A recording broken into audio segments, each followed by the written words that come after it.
We live, we live. Let me see if we live. Let me see if we live. I think we live. Should we be live? We should be live. All right, let's see. We need to change our cover photo. We need to change some things. Millionaire Morning Show. Save.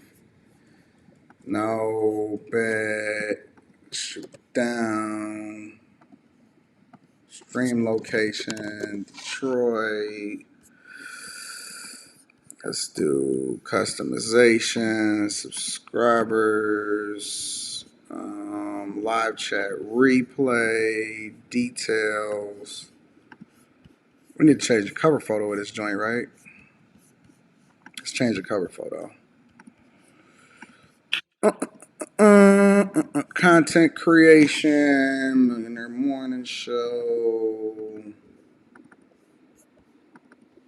Alright, we're gonna rock out like that. Boom. Alright, we should be back. We back. Alright, so I had to update the audio in order to play it. It seems to be working fine.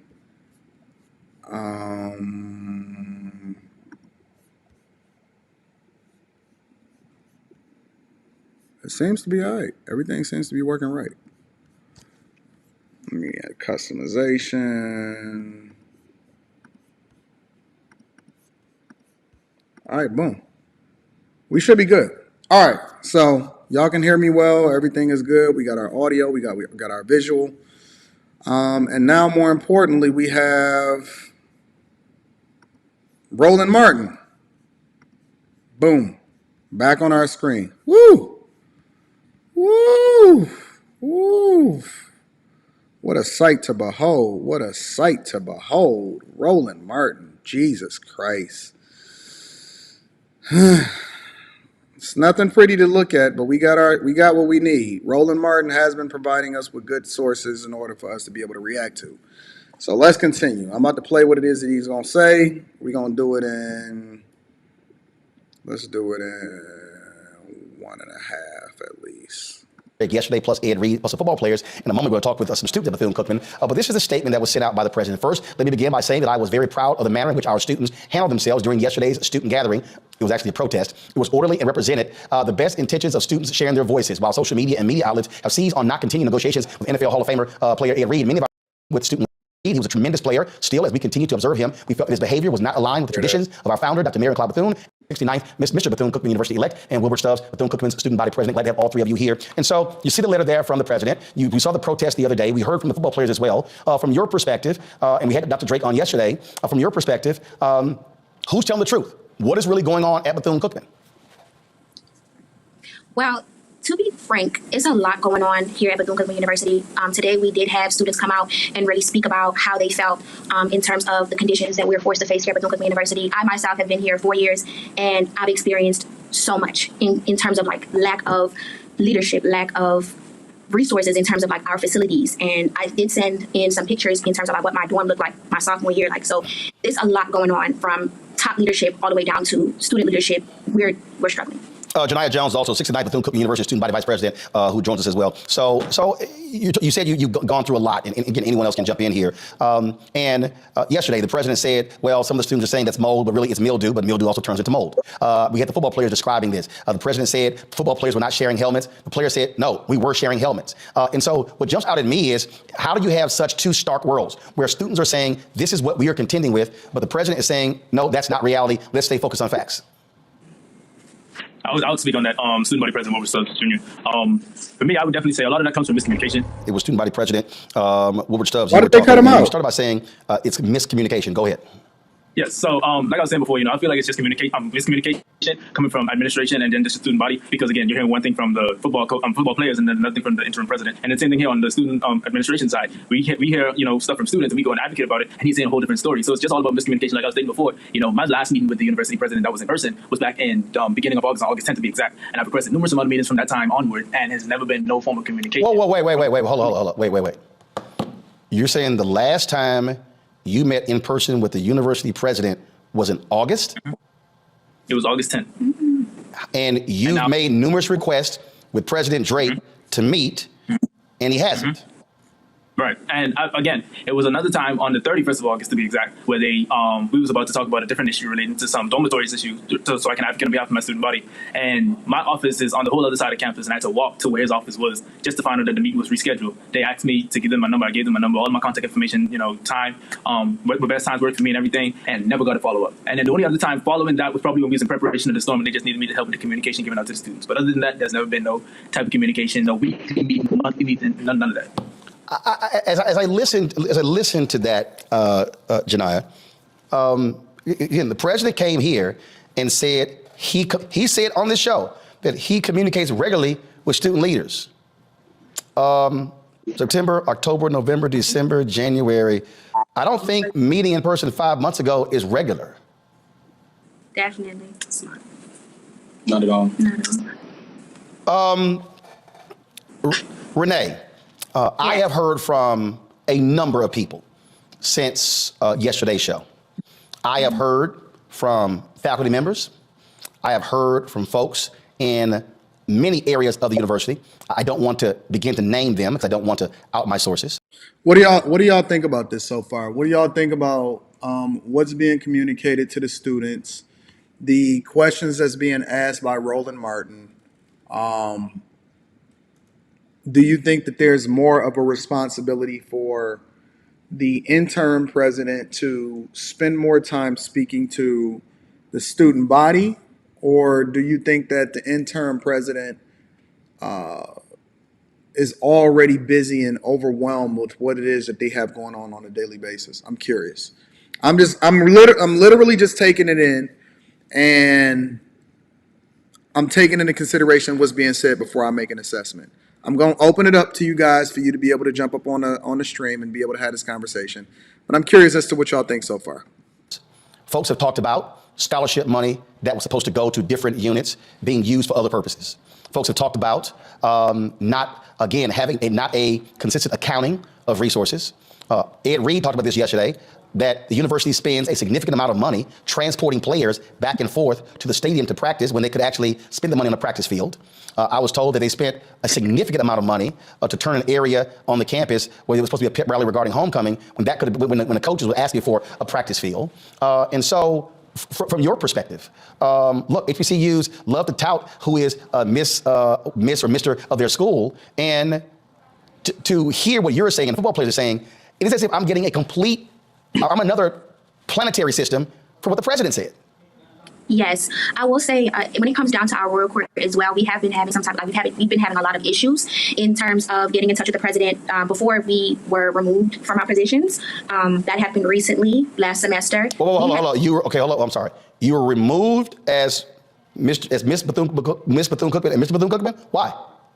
Yes. So pretty much there was a trial that me and my king had to attend, and it was in regards to, it first started off with us coming up with the concept and not abiding by the concept. And we also did have a shift in leadership as well. We had a previous advisor who came in and he was assisting us with royal court business and things of that nature, and everything was moving pretty smooth. We were able to attend our recent conferences and everything else in between.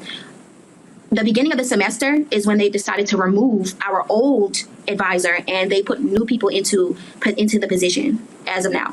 And once that shift in leadership happened, we started getting a lot of issues. They started moving back our coordination. We went through so much. They moved our coordination and. So what she's basically trying to say is there's been a lot of lack of respect for student leadership here on this campus of Bethune-Cookman University. I think I speak for the whole body of members of the SGA. Specifically the Royal Court, my name is Tyler Kelly, and I previously served as the 12th Mr. Bethune-Cookman University for the BCU Royal Court. And so like she was saying before, after some different situations that occurred at the beginning of the semester where there was a change in advisement and there were some different changes in leadership, the same week we had our first home game. And for the pep rally that week, we had a pep rally for the first home game, and we were without advisement for a little minute, for a second, so we were kind of doing things on our own or seeking the advisement of people that we didn't know, so I don't really know what they're saying. right? I know what they're saying, and maybe it's just me. Maybe it's my brain. Maybe it's my C student brain in which, being able to coherently carry through to put together the chain of events and things like that. But she said that they were removed from Mr. and Mrs. Bethune-Cookman, and there was new leadership that came in, and then she stopped. And then he is saying that there's a lack of respect for student leadership. And so I'm wondering what the cadence is supposed to be, right? I'm trying to figure out what is the real role of student leadership at an HBCU, and more specifically at Bethune-Cookman and at a private college. I might need to have to reach out to the university itself to get my own perspective, to see if they would come on and they would talk. But they're not really putting together a full view of what was happening or what is happening to where I personally can understand it from a C student's perspective. You said it is my brain. It's a lot going on the campus. Okay, it may be my brain. I may be stupid. Who knows? A stressed out hamster is what they call in Roland Martin. Oh, Jesus Christ, Perseverance, Data, you crazy. Whoopi Rock says the president is after some sweet chicks, and that is so stressful. Y'all are crazy. All right, let me try to figure out how I can mine this out, because I did get some football players, and he did drop another video with some football players also. So I'm trying to hear this out. Make sure y'all tap into the Patreon link is in the description, as well as pinned to the top of the chat. Because we're gonna be live streaming this weekend, or I might not be live streaming. I might have to push it back a little bit if I wind up flying over to Atlanta in order to get this story. And then make sure y'all tap into the Alpha Juice Company. All of the discount codes is in the description also. So we did come up with a concept, and that concept wasn't approved once we met with the new advisement that we received the day before our meeting on that Wednesday. The next day, they told us that they would not like us to, move forward with that concept. But also, as we all know, or as we all may not know, court is an entity. He said, check your blood sugar, bro. My blood sugar is literally like 110. Like, my blood sugar is fine. I'm normal. Ever since I've been rocking out with the Alpha Juice Company, I don't have any kind of real fluctuation in my blood sugar. Ain't got nothing to do with my blood sugar. It's their ability to be able to put together one coherent thought. A story to tell says, I think there should be an open door with the president and government because they have their ear to everything on campus. I don't necessarily disagree with that either. I think that would be fine. Where you can't just do anything, but you definitely have to look unified. And with the advisement that we were having, there was no collaboration. There was no coming together and let's figure out how we're going to move forward. It was just, okay, we're going to tell y'all what to do and y'all are going to go do it. And that's how it's been with student leadership in the past couple years. He said CBN's Tech Talk says he is holding a town hall concerning the issue next week, Friday, across the campus to deal with the issue. Well, if that be the case, then maybe Anton needs to take a trip down to Bethune-Cookman so that I can hear what's going on the campus also. I would love to go to the town hall and see what's happening. Maybe I need to be more in the field.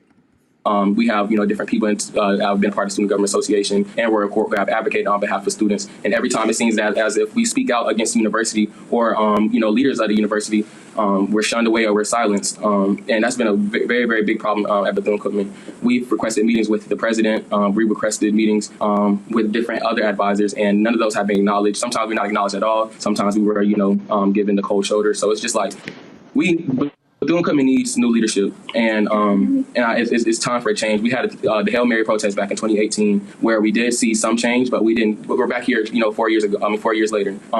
As well as just to speak to some of the things as Dr. What part of Florida is Bethune-Cookman in, y'all? Y'all give me the game. Hey, shout out to Tommy for the 20 ball. Says keep being great and ready for the show. Shout out to Tommy with the Cash App. I appreciate y'all with the Cash Apps, the Super Chats, and everything like that. What part of Florida is Bethune-Cookman in? I'm curious. Because I actually have to be I got to fly to Jacksonville, not this weekend, but the weekend after that in order to go and shoot some content. Daytona Beach? Dang, I was just in Daytona Beach. Is that what? Yeah, Bethune-Cookman is in Daytona Beach because I seen a building that was a former Bethune-Cookman building that was now closed. And I was like, man, what's going on with Bethune-Cookman? Because we drove by that. Me and Rita had drove by that over in Daytona Beach. Ain't really a lot over in Daytona Beach though. Our president, interim president, Dr. Lawrence Drake, talked about yesterday. Some of those things, like we had, like if we're at a spot now where we need to be truthful about a lot of things. We need to be truthful about everything. And it's not that you're meeting with your student leaders. You're not meeting with your student leaders.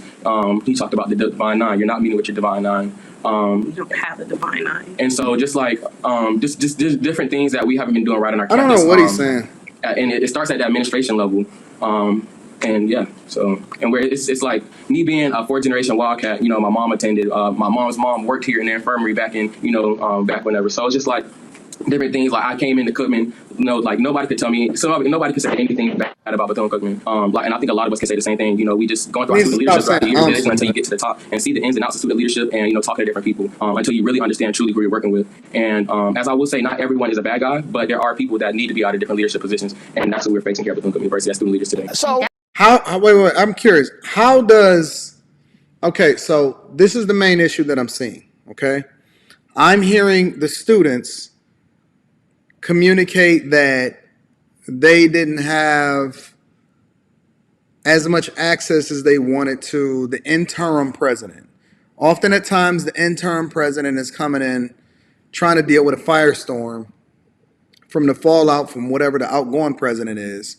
Because a change in leadership is often at times a very turbulent time when you also include everything that's going on as far as them dealing with the previous hurricanes, trying to repair buildings, and it is very costly to do these type of things. But their main complaint that I'm hearing from them specifically is that they didn't like the fact that they didn't have as much access as they wanted to what was going on or the president's ear or the interim president's ear. That's mainly what I'm hearing. And then the rest of it, and I do have the videos sped up a little bit higher. The rest of it that I'm hearing from them is just feelings. That's all I hear. I hear them saying that they did not have access and they wanted to meet with the president much more often, which is a valid concern. That is an absolutely valid concern. But then the rest of it I hear is just feelings. That's all I hear is feelings. Y'all said Disney fired Ed Reed. I listen. So students are we're talking about conditions of dorms, and I get hurricanes. I totally get that. But when Ed Reed was talking about trash all on the campus, he talked about gates not being fixed and homeless people being able to walk through the campus. You're shaking your head. And he was complaining. He said he was concerned if one of them decided to attack one of the young women or something along those lines. Are those things true? Every single campus that I've ever been on, homeless people are able to get in and walk through. Most campuses are integrated into whatever city is that they're a part of. So you don't just have one large campus unless it's a specific type of college or something like that. In most instances, campuses, from my understanding, are all open and they're a part of whatever city that they're a part of. It's a building over here. You might have to catch a bus and go to the building over there, so on and so forth. So maybe because I've never been to Bethune-Cookman, I don't know how they have things structured or anything like that. I'm going to drop the link in the chat. I'm going to drop the link in the chat for y'all to be able to cam up and give me y'all thoughts. Because maybe y'all can give me a little bit more insight and information that I'm not familiar with. Shout out to Chief Prince. Chief Prince says Cookman has a history of presidents who has been taking money for years. It's finally coming to the light, and now the university is in chaos. How do we know this? How do we know that the presidents have been stealing money, and how come nobody has ever been convicted? Because again, that sounds like an assumption. That doesn't necessarily, and I appreciate you for the 10 ball, but that sounds like an assumption. That does not sound like the truth. Praying with your thoughts. All right, I'm about to drop the link in the chat for y'all to cam up. Give me a second. Let me get this together. All right, got new updates in the software and all of that other type of stuff. I got to make sure that we all on the same page here. That sounds like an assumption to me. That does not sound like something that we can definitively say. So if anybody wants to come up and give their thoughts, you don't have to disagree. You don't have to agree. If you want to give your thoughts as to why things are the way that they are and what it is that you think is happening at not only Bethune-Cookman but at HBCU specifically, and if you've actually gone to an HBCU, that will be even greater. All right.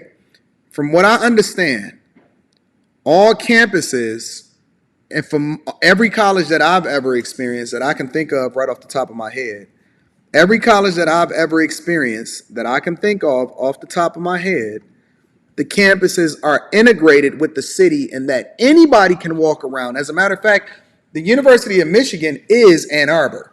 The University of Michigan got so many different buildings, and they even got satellite campuses down in downtown Detroit. So, I'm not taking that as gospel as far as that being something that the university specifically can solve for and that they can't prevent, unless the campus is structured in a way in which I drove by a building that was on Bethune-Cookman and I could have walked right up to the door myself.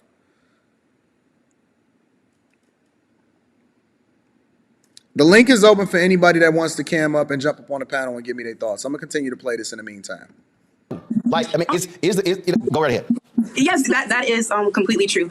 My 3 years here, we have homeless people just able to walk in the lobby and sit there and do what they want. And no one, you can call campus security. They're not, they don't move with a sense of urgency. So it's a very open campus. Trash is always everywhere, which leads people to question, where is our maintenance team? Even though, we have to hold ourselves accountable and pick up trash. What's really going on? What do you mean? You just said it. You have to hold yourselves accountable and pick up trash. Pick up trash. In any community, whether you're talking about a neighborhood or whether you're talking about a campus, the maintenance is there for the main issues. Now, that does not mean that the maintenance should not, or the university shouldn't be making sure that certain things are solved for, whether or not you dealt with problems with the hurricanes and things like that. Because even Roland Martin said, yeah, I get it, a hurricane, so on and so forth, or whatever, whatever. But often at times, there's a sense of personal responsibility that comes along with the participation from the student body that helps to keep things or to maintain things and to keep it clean.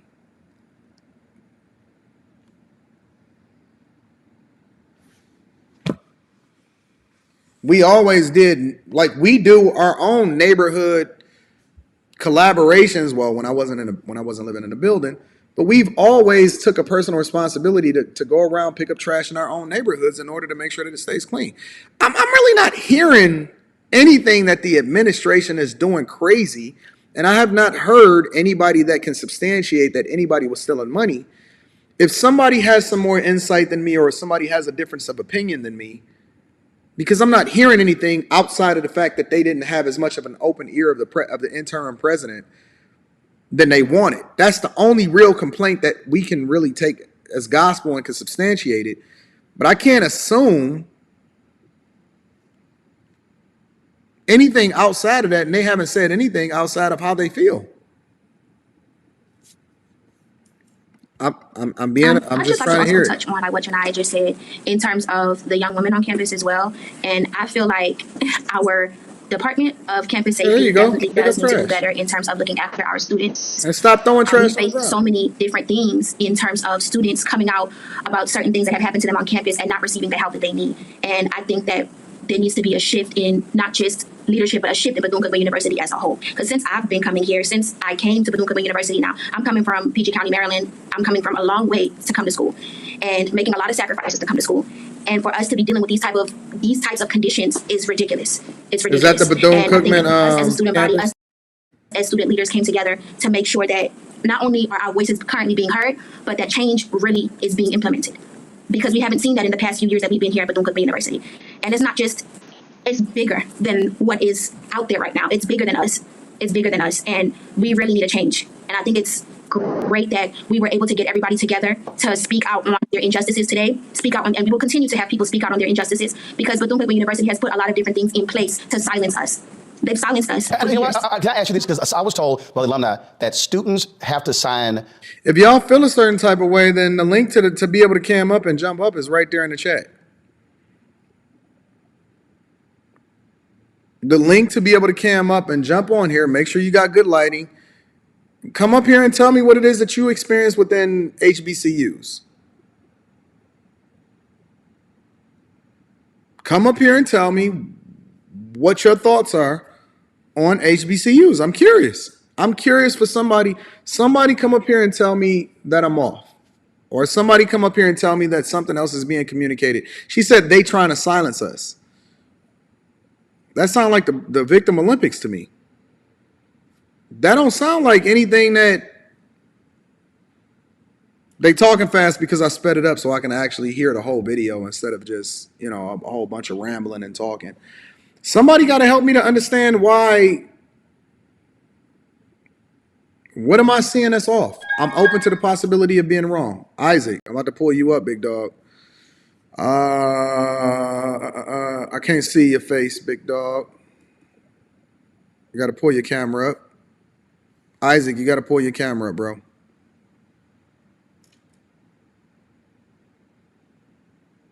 There you go. Why you jump off? Isaac, I need to see you. Anybody that wants to come up here and give me a different perspective, I'm curious. NDAs or something along those lines where you can't talk. Is that true? Yes, that's true. Whoa. That's true. Hold up. As y'all are required to sign statements saying you cannot publicly discuss the university? In the beginning, like when you first apply, there are a lot of different paperwork that you have to sign and things of that nature. And a lot of students kind of overlook it until they reach graduation. But there are different documents that we are told to sign prior to attending Bethune-Cookman. Go ahead. I'm sorry. Go ahead. If you don't, if you don't mind, as well as even just speaking back to student leadership, at the student leadership aspect. We are, once we are in our positions and you are, once you're sworn in, once you've gone through your different ceremonies that you have to go through, you have to sign contracts being a student leader. Talking about different social medias. Even when we're going through our things, they had problems about us posting on our social medias. They placed a royal court on cease and desist on September 9th of 2022. Originally, we were told that it would last until they saw fit, and then it went on to you guys will be on until right before the classic homecoming. Definitely. Yes, and so the voices of students are being silenced, and as we see already, we've had students lose their positions, and students are afraid to speak out sometimes. And I believe this, if you see all the 300 to 400 students that were there yesterday, students felt unified. I don't know what position you go in, whether it's a volunteer position, but any leadership position that you go in, you got to sign paperwork that you abide by a certain code of conduct in order to continue that position. I'm really not seeing. I don't really understand why that's silencing. For any job, any position, even a job that I go to today, it's certain things that I can't discuss. I can't discuss people's accounts. I can't discuss certain things that we're working on. I can't discuss a lot of things. I can't discuss it. Where am I off at? Where am I off at? I'm missing it. Where am I off? Did I miss something? We felt like a campus that was able to come together and, speak on behalf of our university and come together and be there for one another. When you're going through things and you can't, you have nobody to speak to, you're gonna sit there and be quiet because you don't want to, be in trouble, or you don't want to be, get disbarred. This dude said 1,000 times. Are they not teaching y'all how to speak effectively at HBCUs? They don't have speech classes. They don't have remedial reading classes at HBCUs. But one thing that we have to realize as students and student leaders is that we're not subject to the wants and needs of the university administration and staff. We're subject to the wants and needs of the students and the student body. And that's what we're here to serve, and that's what we're going to continue to do. And we're going to continue to protest and do what we need to do until we continue to see the change that we want. I thank the four of you for joining us. All right, I didn't hear anything outside of the fact that they said that they didn't have as much access as they wanted to the interim president. I didn't hear anything that was crazy. I didn't hear anything. Y'all told me to pull up the videos. I pulled up the video. I'm going to pull up another video of the football team. Apparently the football team got some stuff that they want to say also. Roly Martin. Roly Martin. All right, let's continue. Read back to the university. Jayden Bivens, the student athlete. Austin Yankawi, hope I pronounced that correctly. Let me know. And Anthony Frederick, glad to have all three of you here. First, are all three of you football players? Yes, sir. Yes, sir. All right. So first off, you've heard the interim president on the show. You heard Ed Reed there. Just share with our audience just your thoughts on when he gave you the news that they were terminating him, and what do you want the administration to know as it relates to Ed Reed for you remaining the head football coach at Bethune-Cookman? All right, I got it. So the importance to that is that Somebody, again, the link is in the chat for y'all to be able to cam up. Before we go into the football players, let me read a couple of these super chats. Pharma DA says, at my alma mater, Speech 103 is a mandatory course for all freshmen. Facts. People's inability to be able to communicate effectively is amazing me. Every single other word for that young dude was Now, I can understand a couple ums here and there, or when you're trying to gather your thoughts, or you lean into it, but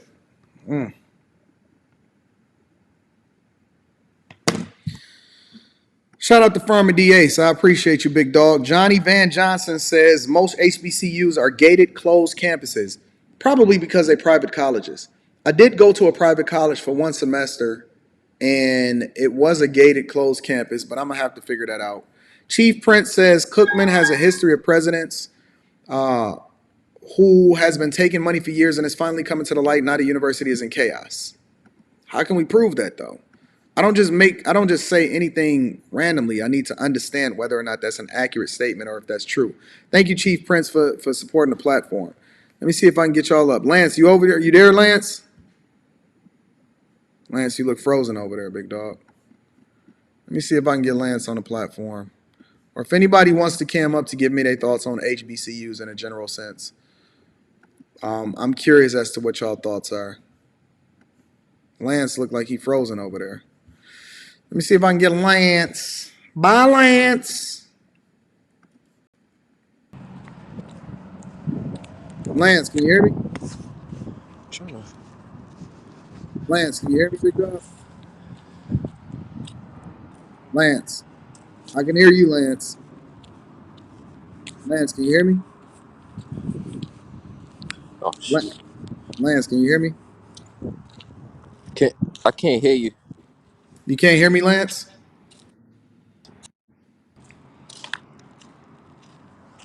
It looked like you walking, Lance. Can you hear me? Lance, are you there, bro?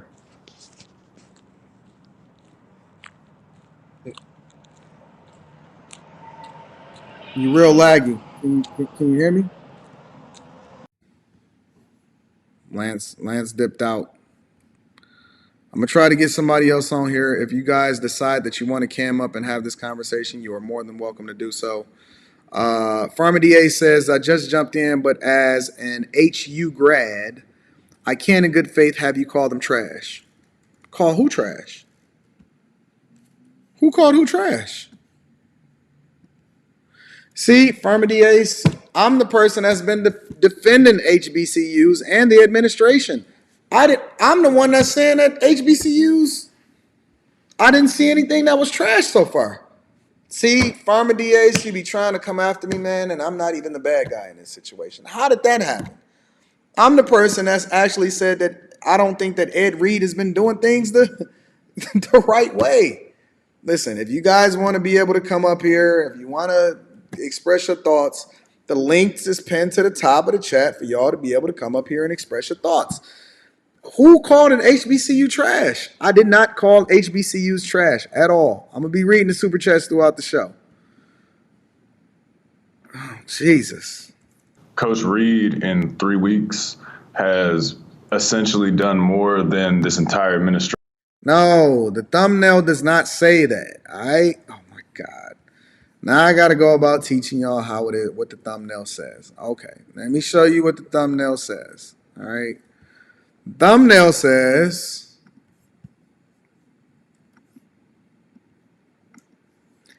HBCUs trash ? It's a question mark. You see it? HBCUs are trash? And it gave the question mark. It doesn't say that it is trash. It's asking the question of whether or not people believe that HBCUs are trash based off of what's being communicated on behalf of Ed Reed. It is a question mark. It is not an exclamation point. It is not a period. You guys have to start looking at things for exactly what it is instead of just assuming that that's what's being communicated. What I've been saying for this entire show is that I don't see anything that's substantiating what everybody else is saying. Jesus Christ. Come on, man. Y'all got to roll with me on this one. Come on. Come on. Anybody that wants to come up and ask the question, you're more than willing to do so. The link is in the description. I know I'm not crazy. I know what I put on my thumbnail. Let me get back to the show until one of y'all came up. Woo! Jesus Christ. And other program leads, like other head coaches. All right, Lance said he coming back. Let me see if I can get Lance up here. All right, Lance, you look like you back at the cribbo. Let me see if I can get Lance up here. What up, Lance? What is going on? I'm actually at work, so Oh, I okay. might hear echo. Yeah, Yeah. that's cool. We cool. We rocking with it. So what's the word, big dog? What are your thoughts? So I can't talk about administration, but I went to Lincoln. Me and my wife, we big fan of yours, so Thank listen you. to you every day. So my experience with just at Lincoln, I know we had a building called LLC, and basically we didn't have no AC during the summertime, so we'd be sweating like slaves during camp and stuff like that, 2 a days. A lot of old helmets and stuff. At least when I was there back in between 2014 and 2016. Mm-hmm. So, I mean, we was in the middle of nowhere, so we was around the Amish, so it wasn't like in the city, like if you go to like a Howard or, I mean, I live by Shaw, so out in North Carolina. So I say Shaw is a crap hole. I mean, I'm in civil engineering, so I'm outside downtown Raleigh, so you may Mm-hmm. see um, people walking around the area, some be half naked. I call them zombies because, they be walking like they high on something, but even we played Virginia Union, and their field was like playing on mud. It was very dirty. It's not taken care of. So I don't know what they're doing with the money per se, but I mean, there's a lot Well, of what youth. money? Well, what money? So with the money they get from either the federal government or anything like that. So I don't personally know what they do with that stuff, but I know recently they started fixing up Lincoln and stuff like that and fixing some buildings. So they kind of making changes, but I guess it depends on what that university actually wants to do. But I Mm-hmm. only can speak from that. I can't speak, about other universities and So stuff like what are that. your expectations, right? When you go into a smaller school or HBCU Mhm. or private college or anything like that, what are your Mhm. expectations? What do you think it is supposed to be like versus what it is like? I mean, my thought was really being on TV. That was one of my thoughts. It's clean, set up like if you watch Alabama and stuff like that. I mean, I visited other schools Yeah, like, Alabama is yeah, it's different. it's a Or powerhouse. They have sponsorships. They got Nike. They got yeah, a monster football team. That's like an NFL team. They generate so much revenue from TV and everything like that. They have the ability to be able to fund those initiatives. As a matter of fact, all of the other sports at Alabama is largely loss leaders just because the football program generates so much revenue. yeah, Y'all don't generate the type of revenue that Alabama generates. So why do y'all think that any expectation to be even close to what some of these other facilities is doing? yeah. That's true. I mean, I went to a private school, Bethany College, in the middle of nowhere, Kansas. So they actually had donors. So it was a small town of maybe 4 or 5 thousand people. So, a lot of alumni, at least from my experience, will actually donate, come to the games. And it was only 400 or 500 students there. It wasn't a lot. But, So they it's four. actually Okay, invest. so wait, think about it. Yeah, Four or 500 students for the whole school. yeah. It was, no, I'm lying. It was probably a couple thousand, couple thousand. It was a small school. Okay, a But, I couple thousand. mean, yeah, it's just a couple thousand, but 96% of the students were athletes. So, So every that kid means was that getting they paid. really not even making no money Yeah, because a so I lot of it is mean, yeah, scholarships. yeah, scholarships. I mean, they was giving us $15,000 scholarships. If you go look at the NAIA versus NCAA, there's Mhm. certain rules and stuff like that. So I think when Wait. Well, let's stop there though. Think about that for a minute. yeah, You said the overwhelming majority of the people that were on there was athletes, right? yeah, about 96, 95, 96%. When you went there, were you an athlete? Yes, yes, played football there. How much tuition did you pay? So they covered a third, so it was 18,000, but the school itself was about 30 to 31. But you talking about back in 2012, it went up to like 40 now. But let's assume it's Yeah, 2012. So they covered at least eight. They covered the overwhelming majority of your tuition, right? yeah, And you only paid 11,000, right? yep. 11,000, took about 5 grand of loans and stuff like that. But I paid all my stuff off in 2019, so I ain't So worried about. so let me ask you a question.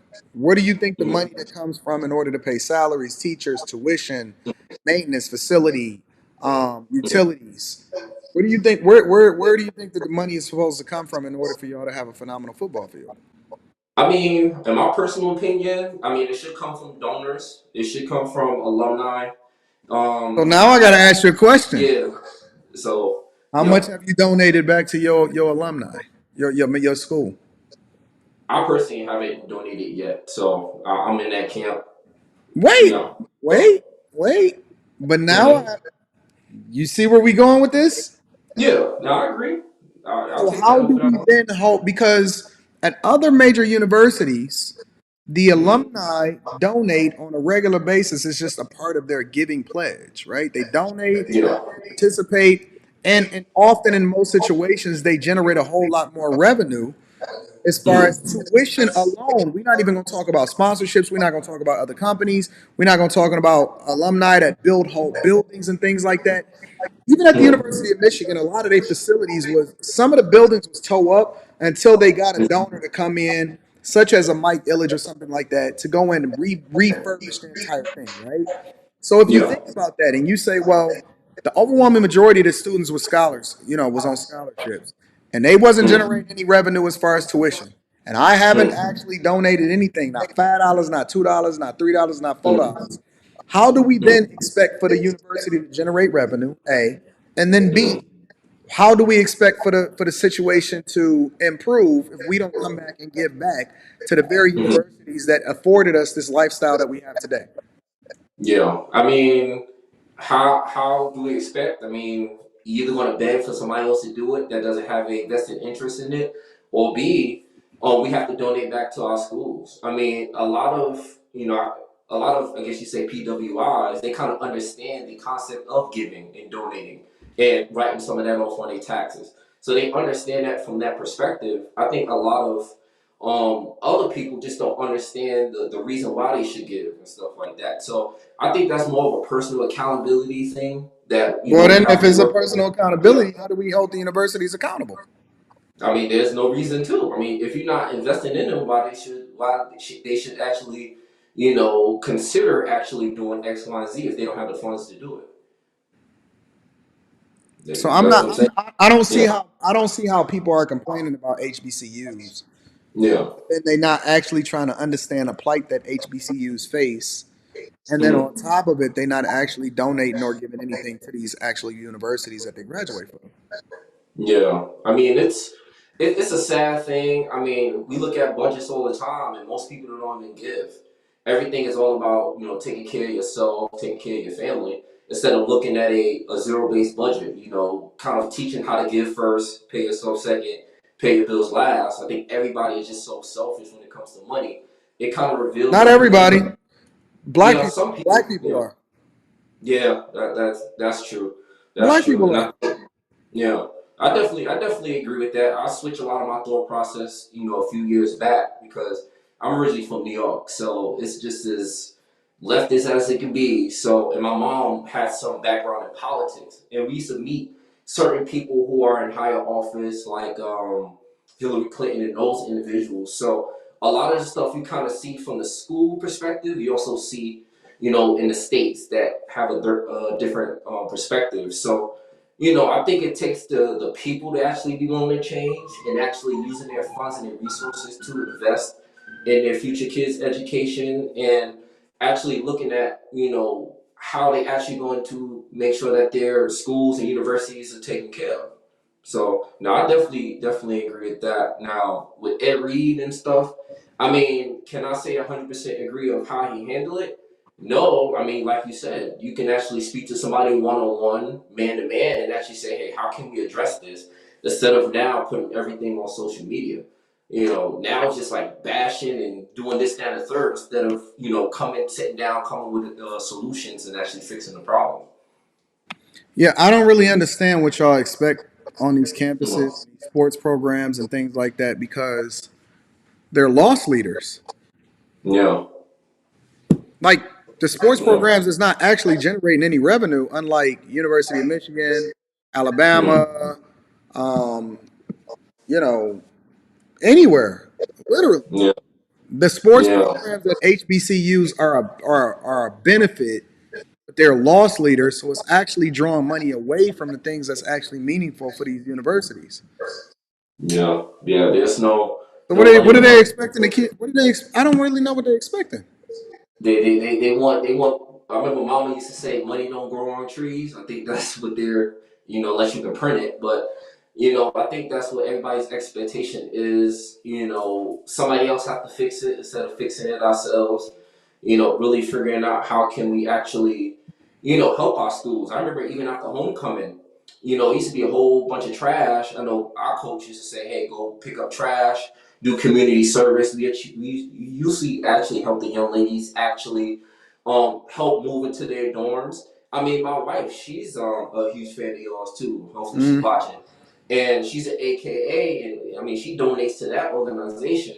But she worked in student body leadership, so she actually can give a deeper perspective on that side of it. She was a student. Her best friend was like Mr. Lincoln and stuff like that. Mm. So a lot of that she can give perspective of. But going from a private institution, actually went to three different schools: community college in New York, Kingsborough, was a Jewish school. They took care of everything. Second school was Bethany, private school, a little bit of a smaller school, but their facilities were taken care of.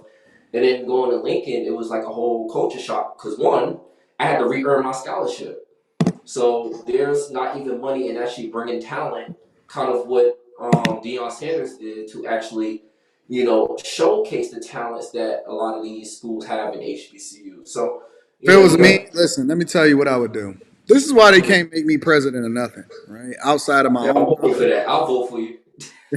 I can't be president of the United States. I can't be president of any public institution or none of that because everybody is going to be pissed at me.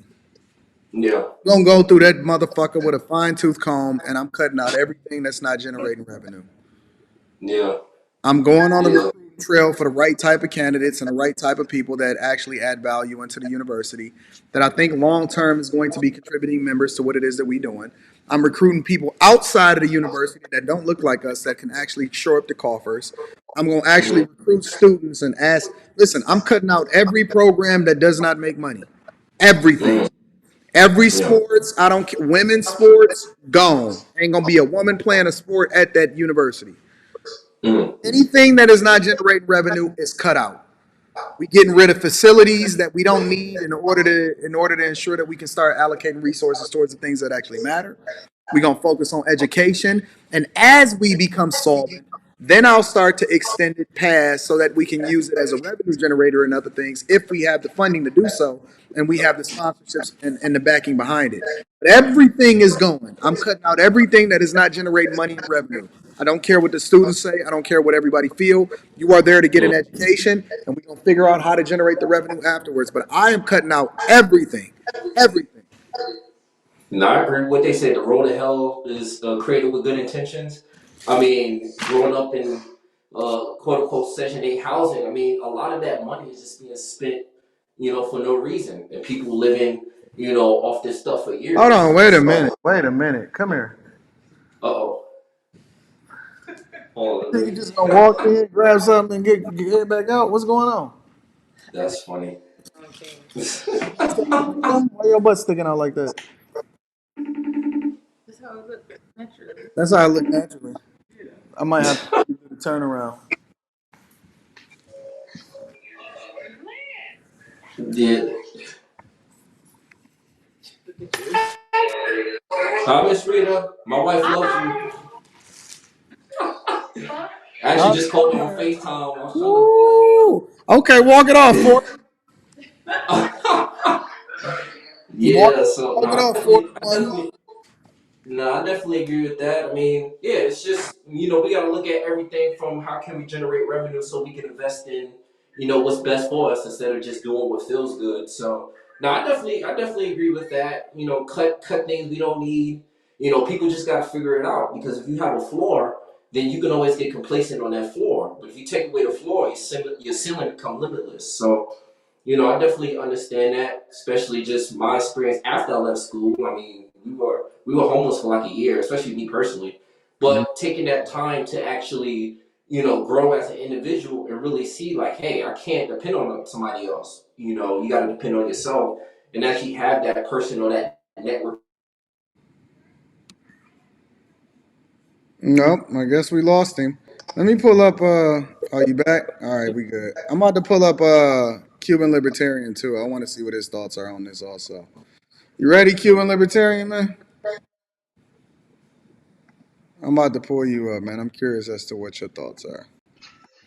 Cuban Libertarian is in the building. What's going on, my friend? Haven't Hey seen you. Anton, how's it Charlotte, going? yeah. Chilling, chilling. What are your thoughts? Man, I think we should go back to the Tuskegee model that Booker T. Washington had. Uh, Um, Basics, teach people how to communicate, how to present themselves, uh, to work in the trades. And right now, I guess the new trades we will also add STEM, right? Because the Yeah. old trades are probably going to get replaced by machinery, but I would say, yeah, cut out the sports programs. I don't hear about the Harvard or the MIT football team much. I know they have them and they have like their own little Ivy leagues and their own little like leagues that they participate in, but they don't have the big conferences that these state colleges have mhm. and that the party schools have. And I think the black community here cannot afford to be playing so much sports with all the um, Listen, you with, talking to a with where they person. are right now. You talking to a person like me that don't believe that black colleges should even have sports at all. I didn't want to say that myself just because I am the way I am, but I'm glad that you said. I don't. I think that we should be more. Listen, as a culture, I think that we should be less focused on sports and rap music and more focused and the arts. Let's just say the arts. I think that we should have less focus on the arts and sports and more focus on education. I think that in order to build a culture, in order to build a company, in order to build anything great, you have to get the fundamentals right first. We need to go back to basics. We need to divest ourselves from the things that make us entertaining, and we need to spend more money and resources towards the things that's actually generating revenue and the things that is going to generate a greater culture. And it has to be education, and it has to be character building. If it's not that, if it's not your ability to communicate effectively, if it's not something that generates revenue, if it's not STEM programs, listen, I don't care about none of that. I would market myself if I was the president of an HBCU. I would completely market myself differently and I would recruit differently. I wouldn't even recruit the students. I would recruit the parents, right? The parents are the ones that ultimately are the people that you should be going after because you should be showing them and giving them insight and information on how it is that they're going to be great adults. And so, listen, I'm marketing this as a completely different school. I'm here to make sure that your kid wind up become a phenomenal human being, and then hopefully they can come back and contribute to the university and be a reflection of what we stand for as a higher education institution. I am not trying to focus on basketball. I know that that's the thing that everybody like to hear, but that's not the thing that we're trying to teach our students here. We're trying to teach them life skills. We're trying to ensure that they're successful for their like. I'm gonna give a completely different pitch. My pitch is different than everybody else's. Let me just mute for a second because it's like my pitch is different, and so I think that we need to go back to the fundamentals, and I think that you don't have to get everybody. You just have to get the specific people that are going to be on the page, so that we then start to expand outwardly, but we have to start inward first. You got to start from within and then build outward. If you start and trying to remediate and fix everything, oh, that building is on fire, that building, you're gonna be running around like a chicken until your head caught off until everything dies. And so I'm cutting everything out.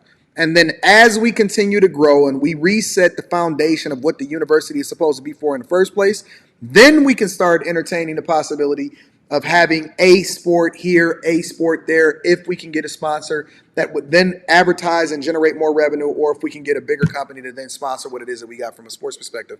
But outside of that, and even with that, I think that sports should be a partnership, right?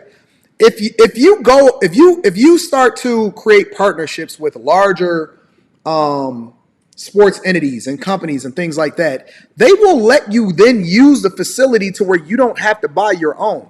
If we take the same business practices that they use in the NBA, for example, right? If you look at the NBA, I'm gonna unmute y'all. If y'all not talking, could y'all just mute because I'm getting a lot of feedback. If you look at the NBA, for example, and the different sports teams, when you don't have a big enough market for a specific team to be able to stand on its own, then what they usually do is they partner with another major sports league in order to build that facility in order to ensure that you can have capacity and it's filled up the entire year so that you're not wasting different facilities. The Lions can exist in their own because the Lions is going to sell out. The Red Wings and the Pistons need to share a facility, and then they can ensure that it's booked up the entire year. So when we start to look at things from a business perspective, we don't need your own facility, but we need to be able to play in a space to where it's actually conducive and we can justify the costs. If you say, Anton, just make sure that we paying for the maintenance and facilities, and maybe you need to partner with a different college. Maybe HBCUs that are around each other need to start partnering with each other in order to share facilities, in order to, like, it's different ways that we can solve for a lot of the issues, but we don't need to just go with what PWIs are doing or what they doing. In order to compete, you have to think differently. You have to have a more nimble mindset. When I go into these corporations, right, and they say, Anton, UX us and figure out what it is that we're doing wrong, the first thing that I tell them is that you're trying to compete with the big boys, but you're not a big boy. You need to run faster. You need to cut. Like, it's a different mindset that has to come along with what success looks like. And until you get somebody inside of these universities that think outside the box to help people to understand how it is that we can implement technology in order to ensure that we're more successful, I'm not trying to take away the students' social media. I'm incentivizing the students to post more on social media in order to ensure that we get more advertising, because I'm looking at Elon Musk and I say, oh, okay, well, Elon Musk, he pivoted from marketing himself differently into where Tesla doesn't even have a PR department. They don't have a marketing department. They got Twitter, right? We need to start thinking differently because it's not the same old that we need to be implementing. We need to look at everything from a business perspective and cut out the waste, learn how to market ourselves more effectively, empower the student body to where they have an ear, because when people are more enthusiastic about what it is that you're building, even if the things are not ideal compared to what it is that they're going, they like to be a part of the team for something that's being built. And so all I'm saying is that, yeah, we may need to get rid of the old guard. You may need different administrators. You may need different people at the top. However, you can't just replace them with people that talk about money. You have to replace them with people that talk about change. And the first way to get the change is to start thinking differently by new ideas, new implementation, cut out all of the things. It's going to hurt at first, but the long-term growth is going to be exponential and you're going to lap everybody around you. I'm telling you. Man, I would run the fuck out of that university. I will have that mug popping. I'm glad that you're going the Umar Johnson route, man. We need somebody better. Oh, for Umar sure. Johnson ain't got this business acumen. He don't know how to market. He don't know nothing about how to run no. He taking everybody money. He's scamming these people. Well, I'm He not got gonna say 30 men that. off. I don't know Oh, what he okay. does with his money. However, Yeah. I think that if you want to solve for a problem, you have to solve from within, and you can't beg everybody else in order to do it. Once people Yeah. see that you actually have forward momentum and movement, they'll be happy to sponsor. They'll be happy to donate. You can start tapping into your business partnerships and things like that, because no company wants to be associated with a failing product. Then that's bad marketing for them, right? You have to sell companies and sponsors on what will be beneficial for them. Often at times when a sponsor comes in and they say, Anton, we want you to endorse our product, I say, well, let's not talk about the money part first, right? And the reason I say that is because I want them to see the value that I add in my ability to be able to sell their product more effectively, to where then they say, we can't live without you. We'll give you anything that you want, right? And so you got to take that same business mindset and approach to what you're doing from a university, politics, everything. You got to do it Yeah, differently. And if we're not doing it any differently, and if you're just doing it the same old, you can't do it the same way as these PWIs. You don't have the budget. You don't have the marketing. You don't have the revenue. You don't have the student body. You don't have the foreign students that pay an exponentially more than what the regular student body is. The in-district students paying tuition is much different than the outer district students. So you have to spend more time recruiting outside in order to substantiate what it is that you're providing inside. But most people don't look at things from a business perspective, so they don't know how to run a facility. well, I mean, if you look at it, they have historical in the name, but they are at a startup level, in my opinion. So maybe if they adopted more of that mindset, they could really take off.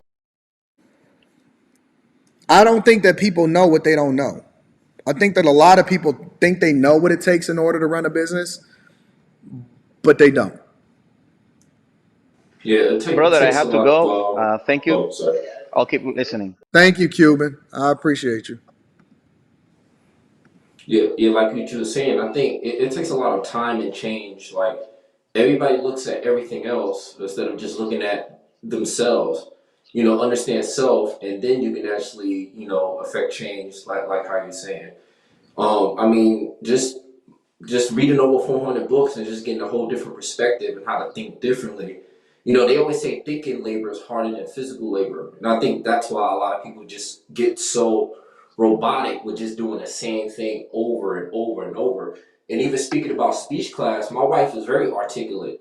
She grew up reading the dictionary, stuff like that. And then going to Lincoln, they put her in speech class to be able to dumb herself down. So, I mean, I think it's a jealousy thing. It's like, oh, I have to be the one to be the change. I have to be the first this, first that, rather than coming together like other communities and actually, put other people first and not put our own selfish ways first. Mhm. So, kind of what you were saying, just that person that can get people together and actually say, hey, what is our goal? What is our mission? What is our cause and purpose? What is the end in mind? And then work our way backwards. What is step by Why, step why do y'all think backwards? that? I'll give you an example, and then I want to come to you too, Aaron. When you think about MIT, right? I don't know if y'all familiar with MIT. What do you think of when you think of MIT? MIT is the top level. I know you know what MIT is because you're in Boston. Yeah, What do you think about yeah. MIT? What are your thoughts when you think of MIT? You told me? No, Aaron. Oh, my fault. So it's a top level of research institution in the quite frankly the world. You don't think about sports? No, Why but it still not? has sports. But it still has sports. But no. But what do you think of when you think of MIT? What is their brand? Research, research. Research, technology, everything, Yeah, right? If you're gonna yeah, rebrand yourself, you need to rebrand yourself to do one thing great, right? Everything else is supplemental. yeah. If I'm an HBCU, I'm becoming a specialty college that focuses on producing the best software engineers or the best cybersecurity professionals or the best this or the best that or the best doctors or whatever, so on and so forth. The greatest colleges have a focus, or their alumni comes from a specific set of, or a specific curriculum that turns out the best of this. So that when people say, you know what, I want to go to the best school for doctors or whatever, I'm just using an example, right? They need to be thinking of you, right? And so we need to stop marketing ourselves as party schools or as HBCUs. You can be an HBCU, but you need to be the best at something, right? And so when you market yourself a little bit differently, then you're able to recruit the best from people looking to go into that specific field, which you then start to be able to fund everything else, and you're able to raise tuition, because if people know that they're going to generate a certain amount of money as a result of going through your program, then they're willing to pay the cost for it. It's so many different ways in which we can solve for the problems at HBCUs, but it ain't got nothing to do with buildings. It ain't got nothing to do with the football program. It ain't got nothing to do with sharing helmets. All of that is dumb shit. When we sitting here talking about Ed Reed and all of these other type of people, that means that we have our focus in the wrong place and we are not going where we're supposed to be. So I agree with you to that extent. In fact, what I was going to say was one of the things a lot of our HBCUs need to do is uh, change the branding from a teaching institution to more of a research based institution. That's where I see a lot of the money coming into a lot of universities. So so I went to an HBCU and I was a undergrad. I was physics and math major, and so when we did research, we did we did some research at the school, but the majority of research I had to do, I had to go to Georgia Tech, or I had to go to or I had to go to Florida, University of Central Florida to do research, right? So, or like NASA or something like that. I had to go do research outside of the institution. Although some of the research I did was there, but the majority of the research was outside of the institution.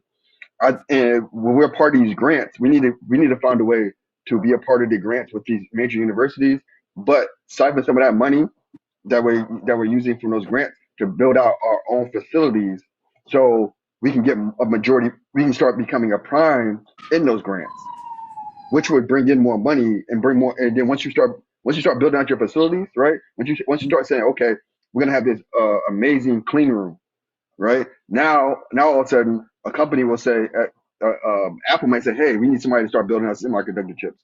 Can you do research on semiconductor chips Yeah, they at your will, and they university, do. right? Yep. University Right. of Michigan does that all the time. That's what they do at MIT. That's what they do all these other institutions. So I think a lot of the times we have the talent at the school. We just need to have a business mindset of how do we develop our resources on our campus, so we can start bringing in more money. Because once they start seeing that, hey, we got these facilities, we can start bringing in more money. And Yeah, money I begets money. agree. I think that if it was me, I would do away with sports at all HBCUs that's not actually generating revenue as a result of it. If it's not I a would. revenue generating entity, I'm getting rid of it. I Okay. What do you think the unforeseen consequences of that would be? So I see what your direct consequences, what you're saying directly, but That the school will be solvent, and we can focus well, more of maybe. our resources instead of busing students back and forth and the facilities and all of that, and maintenance costs and repairs and all of this other type of stuff. We can actually recruit. We can actually spend more money towards the things that's actually meaningful for the university and market it different. Okay, but do you think that number one? So, for example, MIT aside, look at Harvard, even Georgia Tech. Those are Mm-hmm. both major universities, right? Mm-hmm. But a lot of the alumni, even if they are a STEM major, even if they are something a business major or whatever, a lot of them give back to the athletic program. No, no, no, no. But you're missing it though. A lot of I people said go to Harvard for sports too. HBCUs that are not actually generating revenue as it relates to their sports programs. It's a ton. You naming the biggest ones. It's a lot of HBCUs that have a sports program just because they're a Me Too university. Okay. A lot of Yes. those HBCUs have sports programs that are not solvent, and it is a money pit. Yeah, they losing some more money, especially if they're not generating that type of revenue. So I mean, even talk about what you said about branding the school. I'm over here by state. I work with a lot of people who went to state, Clemson. A lot of them are engineers. I was a data engineer before And that's I not went into true. civil. Somebody said athletics is usually the 1% of the overall school budget. No, you're talking about Yeah. specific schools. That's not true. We literally got a guy up here that said that the overwhelming majority of the students, the people that made up his student body, that didn't even pay tuition and got a scholarship was all sports people. See, Come on, man. that's a bad model. It's That's a not a good Yeah. model. horrible model. Yeah, you That's not a good model at incentivizing all. people with sports, so you're not incentivizing people to actually take the education seriously. I mean, I went there just to play football, to be frankly honest with you, not Exactly. necessarily to Yeah. get a degree. I mean, I finished early, so I don't have my bachelor's. So, but I mean, you can still make it. It's just focusing on okay, what is going to actually help people make more money, and not always focus on sports particularly. How can you focus on STEM, research? Building stuff to where when you actually graduate school, you can actually get a job instead of just hoping that you can hope paying rich after you get out of college that you may have to go back home and figure things I out. see some So people in the chat that say athletics is advertising. Stop it. How many people are going to no, Bethune-Cookman because of the football program? Because they recognize that they got a great football program. No. Stop it. Stop it. But see that, Mm-mm. yeah, okay, wait, hold on. Stop Now, it. wait, just now, that's a, wait, hold up. That's one thing to have a great football program. There's another thing that people go in there just because a lot of people do go for football programs, even if there's not a good football program. No. Yeah. Like some people just go A just part of because the student. So that's the. you telling me a girl, right, that is going there to go to Bethune-Cookman is going there because of the football program? No. It may be related. It may be No, it's related. not. No, it's not. Unless Ain't she's no dating woman somebody going there, to a then no. school because of the football program. But they also, Mm-mm. because the reason I say this, right? Because I think Bethune Cookman, and I could be wrong, but I think Bethune Cookman, one of their draws is their band, right? People care more about the No. halftime show than their band. Wait. Ain't so People wait, go wait, to wait. the You Double I telling me, bands. listen, if your number one marketing strategy is your band, you got a bigger problem on your hands. Yeah, there's a lot of schools out there. If your But Yeah. number yeah, okay. one, if your number one marketing strategy is because of your band, you have a bigger problem on your hands. Yeah, I I'm agree. not saying you're wrong on that either. Yeah. Um, but like I said, I think I agree with you on changing the model portion of it because end of the day, and I think the marketing, but I also think it's like When we I got to get listen, away listen, let from me let just me tell like you being how it works dependent. here. Let me tell you how it works here in Michigan, right? University of Michigan is the top dog. Hmm? They top dog, right? You know why a lot of people go to Michigan State University? Because they couldn't get into University of Michigan. Yeah, Most that's true. people looking to go to the University of Michigan is looking to go to the University of Michigan because it is the top program. And when you graduate, you practically automatically got a job in whatever field you're going into, whether it's architecture, whatever. Yeah, it's the same. So I went to Morehouse. That's how it is at Morehouse. We're top dollar for HBCUs. But a lot of people that go to Michigan State go there because they couldn't get into Michigan, which means that Michigan first marketed themselves more effectively than everybody else in order to ensure that they put all of their resources into the things that mattered, and then everything else followed as a result of it. My I hear point you. is I hear that you. the people that are looking to get into Michigan, especially like their dental program or architecture and all of this other type of stuff, they're not there because of the sports. The sports is supplemental. They're there because that's the top program in Michigan for them to be able to get into in-state schools. I agree with you on that. Okay, I agree Yeah. with you. Yep. So, Nobody is but looking okay, to go into but I the think architecture program and there because of the football program or the band.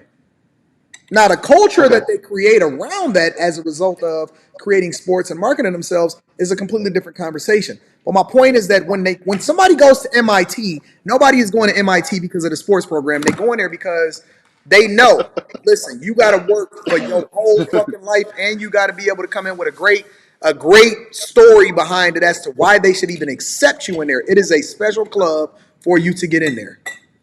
That's a Don't a fact. lot of the CEOs You're go there absolutely right. too? So what happened? I was saying, don't a lot of the CEOs go to like MIT and I'm those gonna type read of super schools? chat shortly, y'all. Yeah, they have like the number two business school in the country. And what's number one? Is it Morton? Borton? I can't. What's the HBS. number one? Say it again. I think it's HBS, which is Harvard Business That's School. I think it's Harvard Business School. There's Harvard School. MIT, and I think it's like Wharton's there. Morton.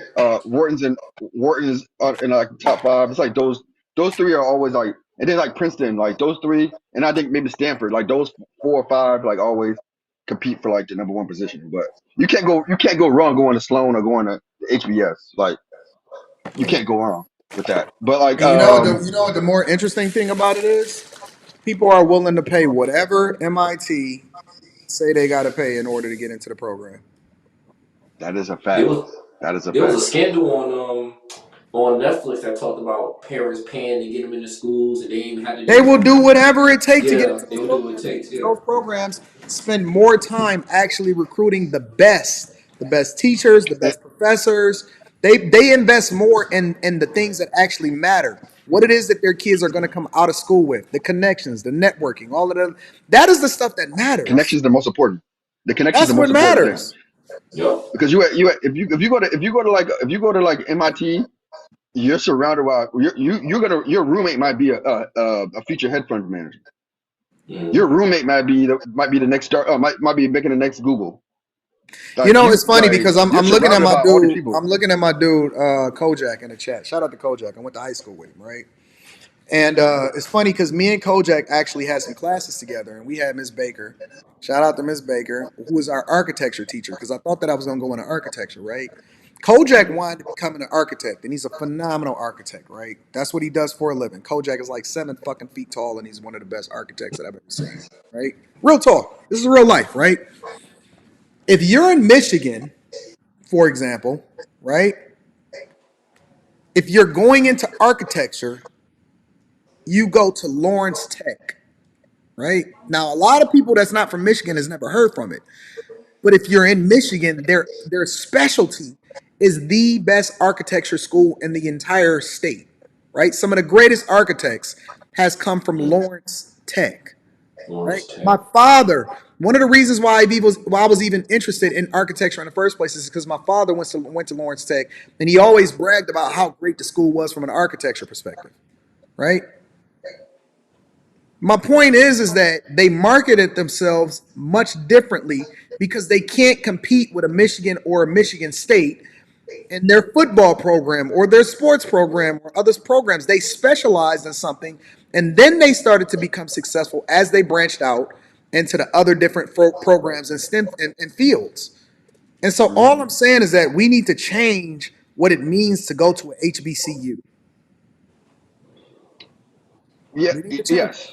I I think. Well, so one of the draws for me going to Morehouse was the fact that the draw to me was you were expected to be, when you come out of Morehouse, to be a great man, right? They were building men. That was a draw for me. So Come on, man. I haven't like Morehouse. When before people that. think about Morehouse, they think party. No, they don't. It's about being great men. Did you guys Literally, spell it it's in about When college, in high it's people about school? think I about mean, Morehouse and going to Morehouse, they you think think about about homecoming. Yeah, homecoming. Look, you just said it. You said it without me even saying it. They spring think fling. about but homecoming, and they think about it's about great. It's about building great men. no, Literally, it's no, about no, Yeah, building and great no, men. pledging no, no, too. no, no, no, Forget no. And pledging. outside When wait, people hold up, man. think Outside about institutions. when people Wait, think hold up. about going to Outside institutions and outside companies think about Morehouse when as great, people think about giving them great Morehouse, men. do they think I want to be a great man, or do they think about I'm about to go to some of the best parties in the black Literally, culture? that's the purpose of Morehouse to develop No, great you men. missing it. You see, you want to dodge the question. I'm not dodging the question. When people, not you that went there, right? When people outside of Morehouse think about Morehouse, what do they think of? Great men, literally. If I walk over to somebody right now and say I went to Morehouse, I'm telling you, that's what they automatically think. That's what they You think. know, We build great Aaron men. likes to cap so hard. Aaron be I'm not capping. capping so hard. I mean, there used to be a show that Nobody used to thinks about, show. listen, nobody thinks about Morehouse and say, you know what? I got to go there to be a great man. That's what we do. Nobody thinks That's what about we that. build. That's what we do. We build great men. That's hilarious. What can I say? Different strokes for different folks, man. Oh my God. And you know why? You know why I say that? Because that's what I think about when I think about Morehouse. I'm a person on the That's outside you. looking in. I'm a part of. What do you mean? I'm a part of culture. I'm a person that thinks about. When I think about MIT, I think about great STEM. Right? I think about some of the most smartest people. You know what the first thing I think about when I think about MIT? Goodwill Hunting, Boston. You know what most people think about? I You know what think people about think about when they Goodwill think about Hunting. Morehouse? I think Martin Luther about King. Goodwill They Hunting. think about You Martin. can't tell us what we think about it. I'm telling you what I think about it. They think about Martin Luther I'm King. telling That's what they you think what I about. think about it. When I think about MIT, that's what I think about. When I think about the University of Michigan, uh, I think people can't get in there, so they go to Michigan State as a result of it. I'm telling you Hey, how I think about things and how things are marketed to me, right? When I think about okay, Georgetown, I think about the Hoyas. When I think about the University of Miami, I think about certain things, right? I think certain things about certain institutions based off of how they're marketed and the way that you marketing it is completely different than what you think as a person that's an alumni because you selling it to me because you went there, so you bias. I'm telling you as a person that looks on the outside what it is that I'm looking at. that's how. But that's how I always thought about morals. I thought about Martin Luther King. Cap, cap, cap. Aaron, stop it. It's Listen, not man. cap. Look. How y'all tell me what's cap I to know me? you like to support and sell your narrative. Come on, man. You're not gonna finesse me on this one, big dog. What up, Ronnie? When you think of Morehouse, you think of party school. Absolutely. When I think of here, I'll give you better. I'll do you better. When I think of Morehouse, when I think of most HBCUs, I think homecoming. That's the first thing I think of. No, there's only one school that you think of homecoming. That's GHO, North Carolina No, you A&T. can't tell me what I These think. days Oh homecoming yeah, on Spellhouse A&T. You homecoming is a little can't bit That's better tell than me that. what I GHO. think. Spellhouse There's homecoming no is People get better. shot other over there all the time. You can't. GHO. No, no, no, no, There's no, no no, no, no, other no, no, no, no, homecoming. no. You can't tell me what I think. When I think Okay, of an HBCU well, in general, I'm educating I you. I'm think educating you. of There's no other homecoming. GHO. That's it. Everybody else. I've been to both. I've been you to see, you both. missing it. This is why we're behind because we can't be You think objective of the enough to president? actually be honest with ourselves. I'm When people messing with. think of an HBCU, they I'm just think messing with of you. That's party. all. I'm messing with you. I'm just Party. messing with Damn. because you threw. I was okay until you said party school at Morehouse. I was like, Morehouse? Morehouse is the square No, no, no, no, school. no, no, no, no. It's not just. It's see you missing it. It's not the school. It's the fact that it's surrounded by a lot of other schools and it's surrounded by a lot of other people that party. Oh, The okay. culture So, behind and what around you the right about environment. Spellman? Well, you think Exactly. of party school? You think Spellman? You think of Well, Spellman's party school? when I think of Spelman, I think of chicks that's going to an all-girl school that's getting bust down by the dudes over at Morehouse.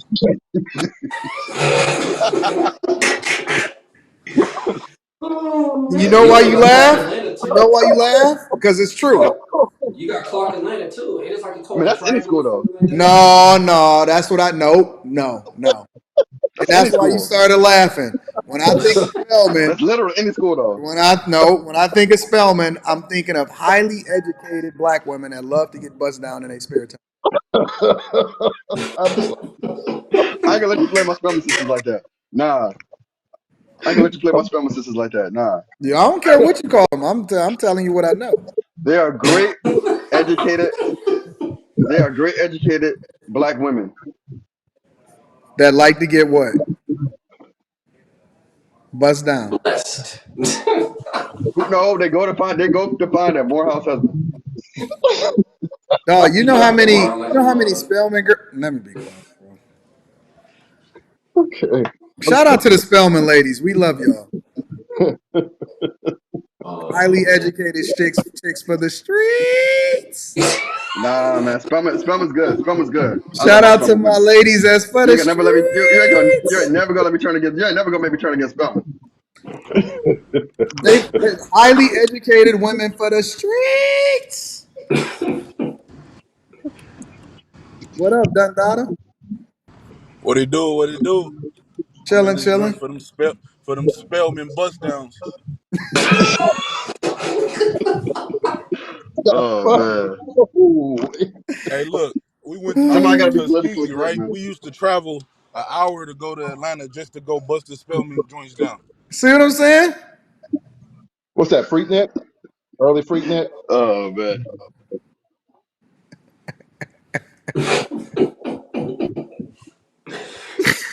But they no, listen. They are highly educated. You know how it is, though. Yeah, it's rough out here in these streets. oh man. You know how it is, bro. You know how it is, man. All I'm saying is, and They're good, wholesome women. this isn't even about the more prominent, bigger HBCUs. It's so many, dog. It's so many HBCUs. and they not marketing 107 themselves. of They them. not marketing themselves effectively. Yeah, I, 107 of them. I that's how many? 107. But see, this is the thing though. I think it's a little bit unfair. Like I get your point about MIT and Harvard or Michigan, but I think it's a little bit unfair to compare that level school to I'm not MIT. comparing them. I'm using them as an example of how they can learn from these institutions to long term market themselves more effectively to the people that they want to go to their schools. I think a good example would be more so how the small liberal arts colleges that are in like the middle, schools that be in the middle of nowhere that for some reason, like a Denison or something like that, that's in the middle of nowhere, but it's making tremendous. Like I think they have the besides Harvard, they have like one of the largest endowments in the country. They got the largest You what? know, no, I think it's Grinnell. It's either Grinnell or like Denison or something like that. It was one of those schools that's in Iowa that's in the middle of nowhere. Has like a huge endowment. That's maybe a more appropriate I model don't know to anything follow. about that. I don't know. I don't know nothing Well, about and the reason why I say that is because it looks like I think it's comparable in size and it's not necessarily a research one institution. So therefore, a lot of the HBCUs are built in a teaching institution capacity. Besides, like I think that would be a good model to follow. Now, there's other schools that do follow a more of a research model, like North Carolina A&T. They're starting to follow a research model and they're starting to bring in a lot of money because I know that. Okay, so I had to come then down that there means for that you agree with me recruiting then. trips. Hmm? That means that you agree with What'd me you say? then. Yeah, I didn't say I disagree with you on that. No. So then that means that they need to send me over the bag as a consultant because ain't no way I'm gonna be president of these. They don't even make enough money to pay me. No, But sir. they need to Because send it over the doesn't work bag like so that, that I can consult for these universities and get them together. Mr. Anton. It's because of one, GHO, where I mentioned earlier, and two, that football program. That's it. No, the football program ain't. No, listen, man. Have you have you followed? Are you following A&T? I'm not talking about A and A T football trip. specifically. I'm talking about Bethune Cookman. Let's No, I'm smack giving y'all. you a model. I'm giving you a model. That's why they're chasing the money. That's why they went from the MEAC to I think they're in the Big Sky. They're leaving the Big Sky for a bigger conference. They're chasing the Yeah, I bag. know. But Norfolk we State doing listen, that listen. too. Y'all talking about the bigger schools. I'm talking about Bethune Cookman and Daytona Beach. Yeah, Oh, you're talking about because Shaw Jr. Gotcha. yeah, Lincoln That they University is can't what. follow that model. That is something No, that you scale up to. That's not something that you start off at. Because I mean, even Lincoln University was the quote unquote first university built in 1864. I mean, And they somebody have said North Carolina AT&T markets themselves as the number one engineering firm, AT&T. that is or correct. Yeah, that's what I A&T. said. There's a Sorry, lot of That's engineers. what A&T. I'm saying. They're marketing into a research. They're trying to develop their research But that's what I'm saying, programs. though. If that be the Yeah. case, then how come we're not actually paying attention to how they're doing it, and we looking at everything else in a vacuum and not really trying to understand how they're doing it more effectively? But also Uh, North No, Carolina I think the too. way they're doing is, I think the way but I think two things. One, they built it over time. It took years to do that, and Right. we like I think a lot of things about black people. We think about things it has to be done now. I agree. So and like we got to have a long term strategy for the next 15 years to get some of these schools to that level. And it takes building out your research facilities. It takes getting the right staff. It takes not only getting the right staff that I can teach, but getting the right staff that know how to fundraise and apply for these grants so that you can get the research in the first place. So once you get the research in the first place, then you can that money, whatever that portion of that grant you are, because you're gonna have to partner with another entity like a NASA or like a bigger university like a Georgia Tech or a Michigan. You have to partner with one of those institutions to do the research. But when you do that, you get a portion of that grant, and that portion of that grant you need to use that and say, hey, you know what, we need a new scanning electron microscope, and that's going to come out of that budget from that grant. That's how that grant. You take that $200,000 to get that scanning electron microscope. They have one piece of equipment. You have another professor who is who was an expert in another field, and you say, hey, when you get your next grant, you need to buy another piece of equipment, and then you start with that. Then after that you can start building a clean room. You can say, okay, we're gonna build out of the clean room. Now you can do semiconductor research, right? Mhm. And then, or you could do another things where no, we could buy.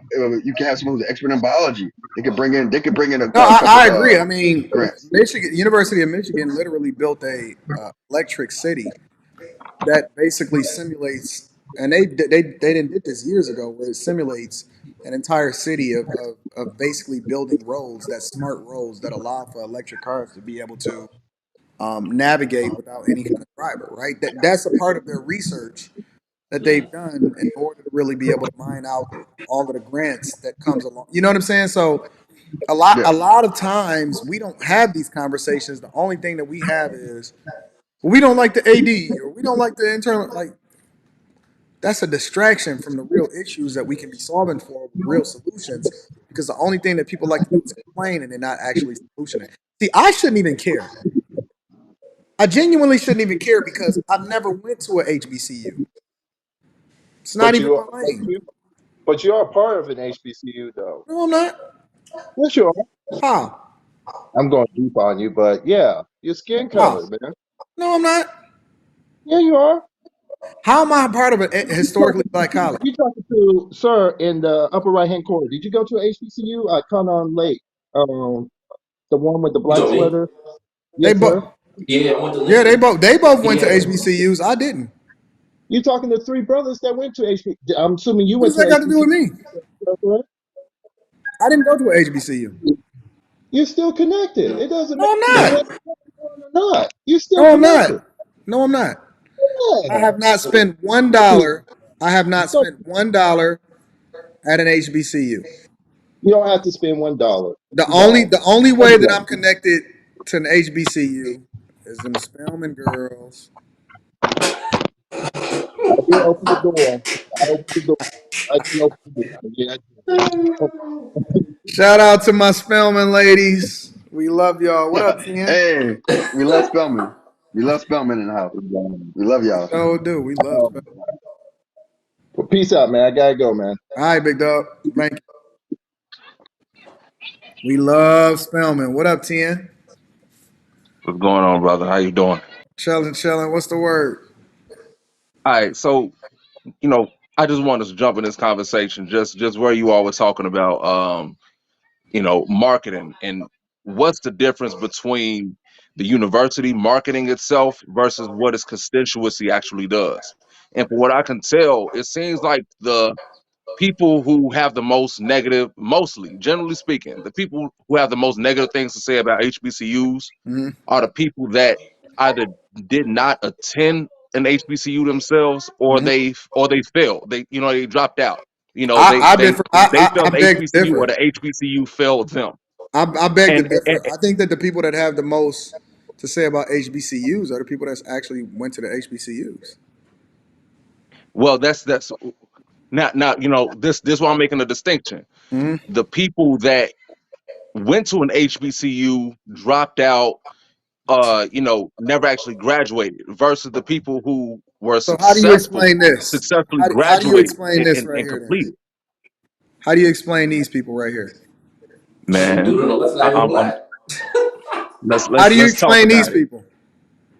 Let's talk The about it. very ones that's having the most to say and is painting the HBCUs in a negative light is on Roland Martin, and they're the ones that's saying fuck HBCUs. Are those graduates? They actually go there right Because now. Uh, I are know, they I are know. they saying fuck HBCUs? Are they voicing their concerns about things that are going on? Because there's a difference between saying fuck HBCUs. Because if they said fuck HBCUs, they would leave. So let me Them all right. saying So that there's let me certain ask you a traditions that question. No, no, no, no, no. So let it me could ask be you a that it question. could be that they love. No, Go let ahead, me go ahead. ask you a question. Let me ask you a question. There's problems on every single campus in the United States of America for Yep. every single college. Hmm. Why don't you hear this happening at Harvard, MIT, any other college? You know, what usually Nothing. happens is that they handle their stuff internally, they don't handle it publicly. Hmm. So why are they doing this publicly and not handling it internally? Well, I think This is one what because usually happens number when the institution wait, has hold up, the basically Edry hit their rock situation bottom. in general opened up a gap, opened up an opportunity for people to say, "Oh, we're gonna point out this problem," and then people are now, you know how the media is. Once you get one thing out, now all of a sudden people are gonna start jumping on it, and all of a sudden you can go to, like, just like you said, there's problems at any school. You can go to any school and get a panel of 5 students to say some bad shit about the school. You See, could do that like at for any school. example, Crypto Pharaoh is saying I went to HBCU and I graduated and he be going in. He be Hey, going. There is look. Wait a minute. Wait. I want to point this out. There is a fundamental engagement breakdown at a lot of HBCUs, but specifically Bethune-Cookman. At other universities, at other companies, whenever you have a disgruntled constituency, if you're in charge of that institution, you have something set up to where they can come to someone specifically and speak to them. Whether it's a town hall meeting, if you have some type of HR, sit down, quarterly, annually, check in, something like that. The breakdown was obvious when the president of the university is going on Roland Martin to talk about what's going on with the university, but he's not talking to the students. That's the problem. I didn't What do see you mean? That's anything not a wrong problem. with You with also no got to no no take. wait. I don't want to say that. Okay. There was nothing wrong with anything that the president or the athletic director said in either one of the interviews, except for the Mhm. fact that they had to interview at all. They didn't say anything wrong, but the fact that you're going on Roland Martin or you're going on whatever show that you're on to talk about what's going on in the university, clearly you aren't talking to your student base, and your student base isn't talking to you because they're more thirsty to get out there and get a viral moment on Roland Martin than they are to actually go to that No, no, no, no. administrative You meeting and paint the building and narrative talk wrong. to The them. reason why you paint the narrative wrong is because they're on defense. You can't get a viral moment as a result of trying to defend the university as a result of what Ed Reed was doing and publicly saying in the first place. See, you don't want to address the real issue, and the real issue was the fact that Ed Reed was out there being reckless and painting the university in a negative light instead of, and it's the same thing. This thing that you look, saying about them is the thing that I said about Ed Reed.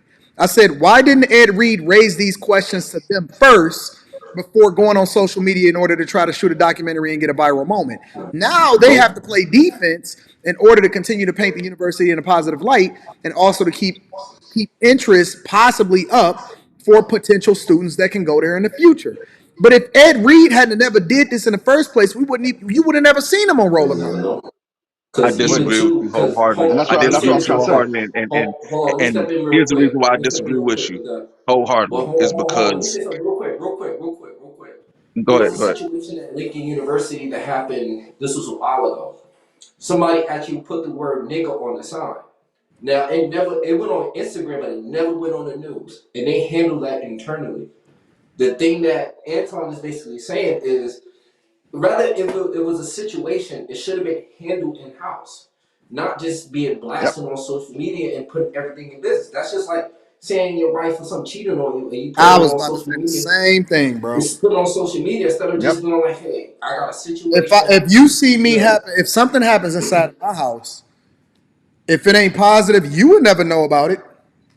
you know. exactly. You will never know what happens in my house unless I'm painting something in the positive light or I'm acknowledging something positive that somebody did inside of my house. When I have to deal with and discipline my daughter, you don't know about it.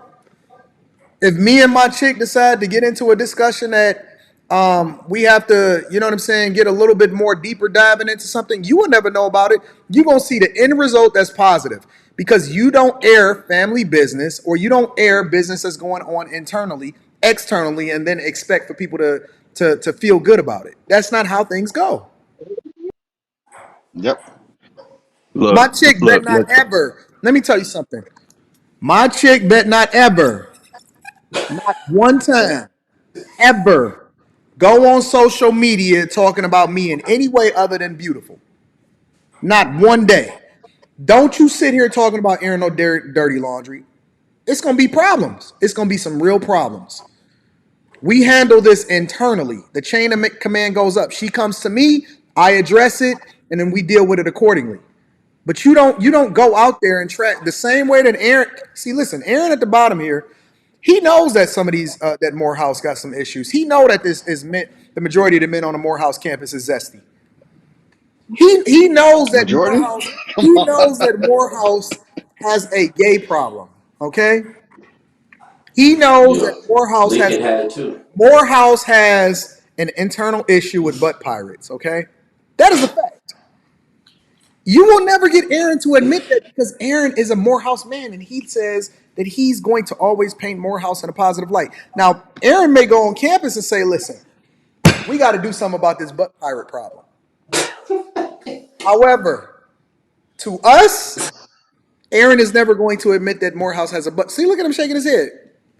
Aaron knows it's a butt Yeah, pirate. no, All of us know that that's not Morehouse an issue. has a I butt had a pirate. coworker that said the same thing. That's an However, Atlanta issue. Aaron is, see, look at him. That's not a Morehouse problem. That's an Atlanta issue. He's on code. He's never going to sit here and address it with us, even though he knows it's true.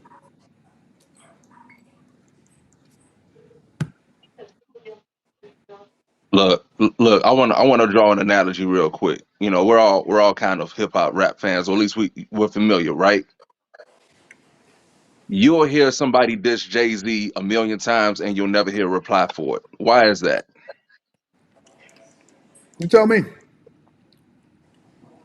Because what he chooses to give his energy and attention to only validates those people that have grievances with him.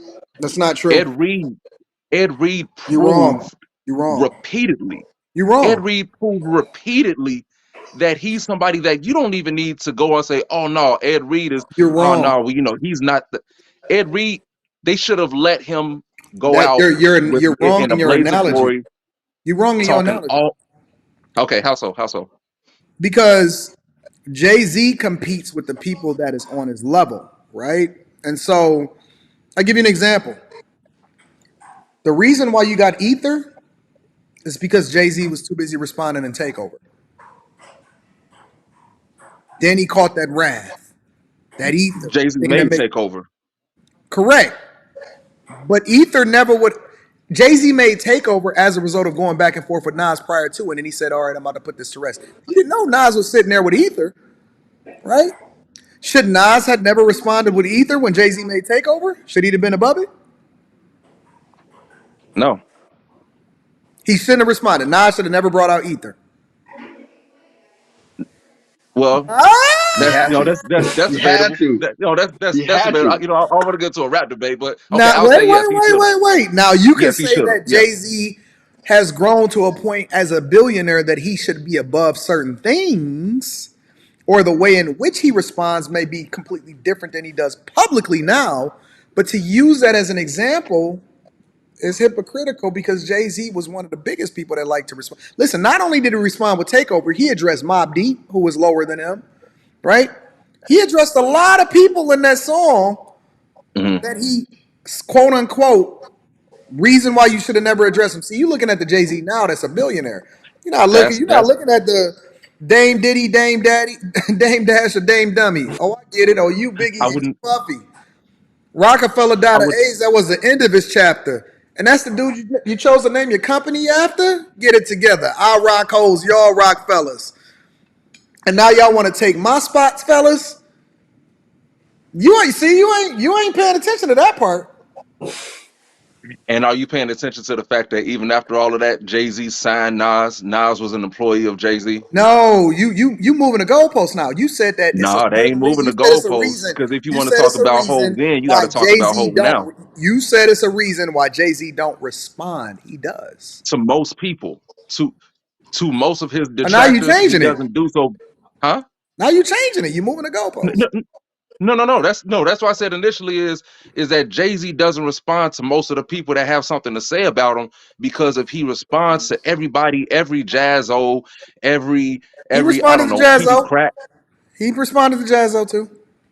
No, that those people that always have something Hey, to say, Jazzo's like better than Jay like Z. every couple years it's, oh no, Jay-Z still owe me a couple mil.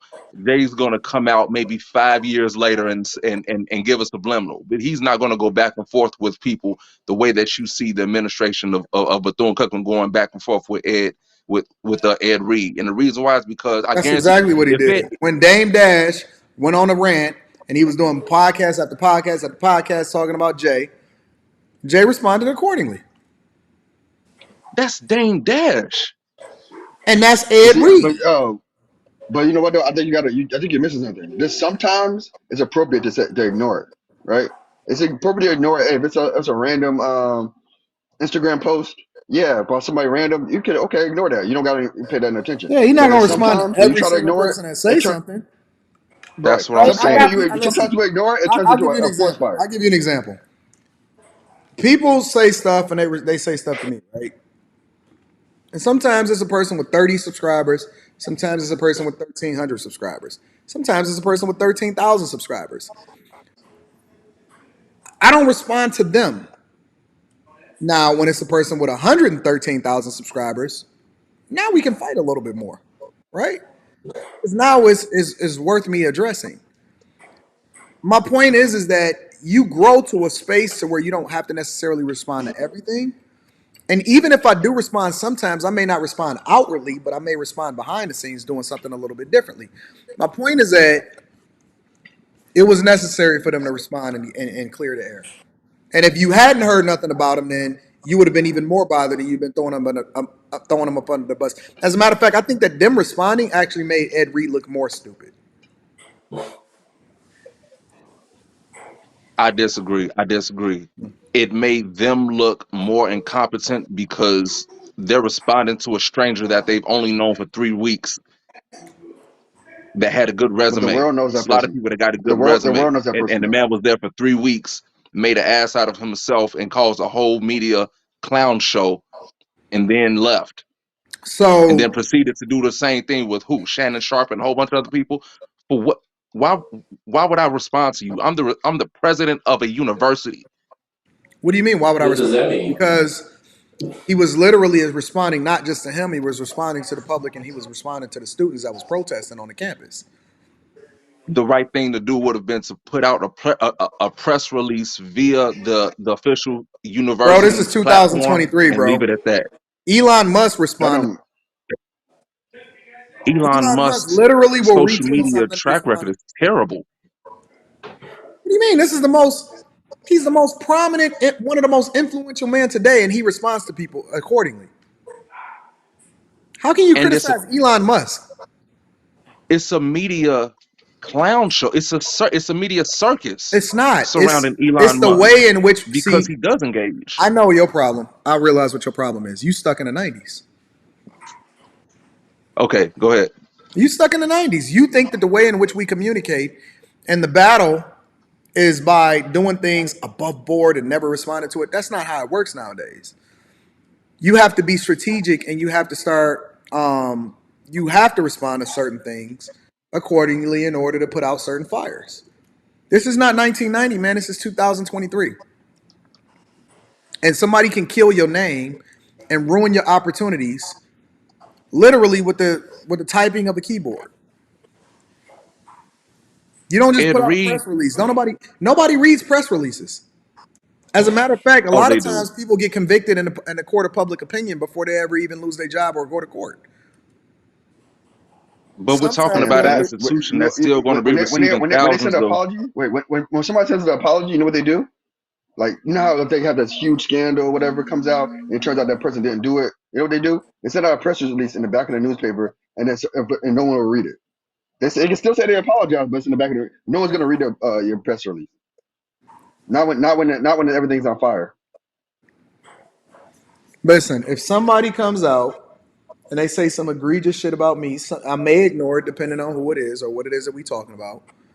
And then sometimes I might address it because I actually think it's beneficial if I do so. Not necessarily to put out a fire because I'm not in a public position. Like I'm not in a major university. I'm not the CEO of a publicly traded company or anything like that. So I don't. But I may do it just because it's beneficial for me to, in order to, you know, bring any more visibility or address things. Like But this is an example, here's where right? you're still Like if wrong. Anton He's Anton the Because Anton, he's you the Anton know might what's not interim respond. different president. about it is that because I got my own Hold up. platform, I actually can say what I want and I can actually give additional context in order for people to understand. Like for example, Anton might not respond to that dude who has 1,000 subscribers, but if Logan Paul says something, he's gonna respond. Oh yeah, this is Yeah, been. that's clout time now. You get more Yeah, if Logan views Paul that says something way. about him, he's gonna respond. Oh yeah, I'm doing it. I'm going. Yeah, that's a If business every move right if there. every if Ed Reed saw these videos and said, "Oh, say something," decided to say something about Anton, Anton gonna have a response to that. Listen, man, listen. My goal in 2023 is to create some kind of friction or a scandal with a bigger content creator. Um,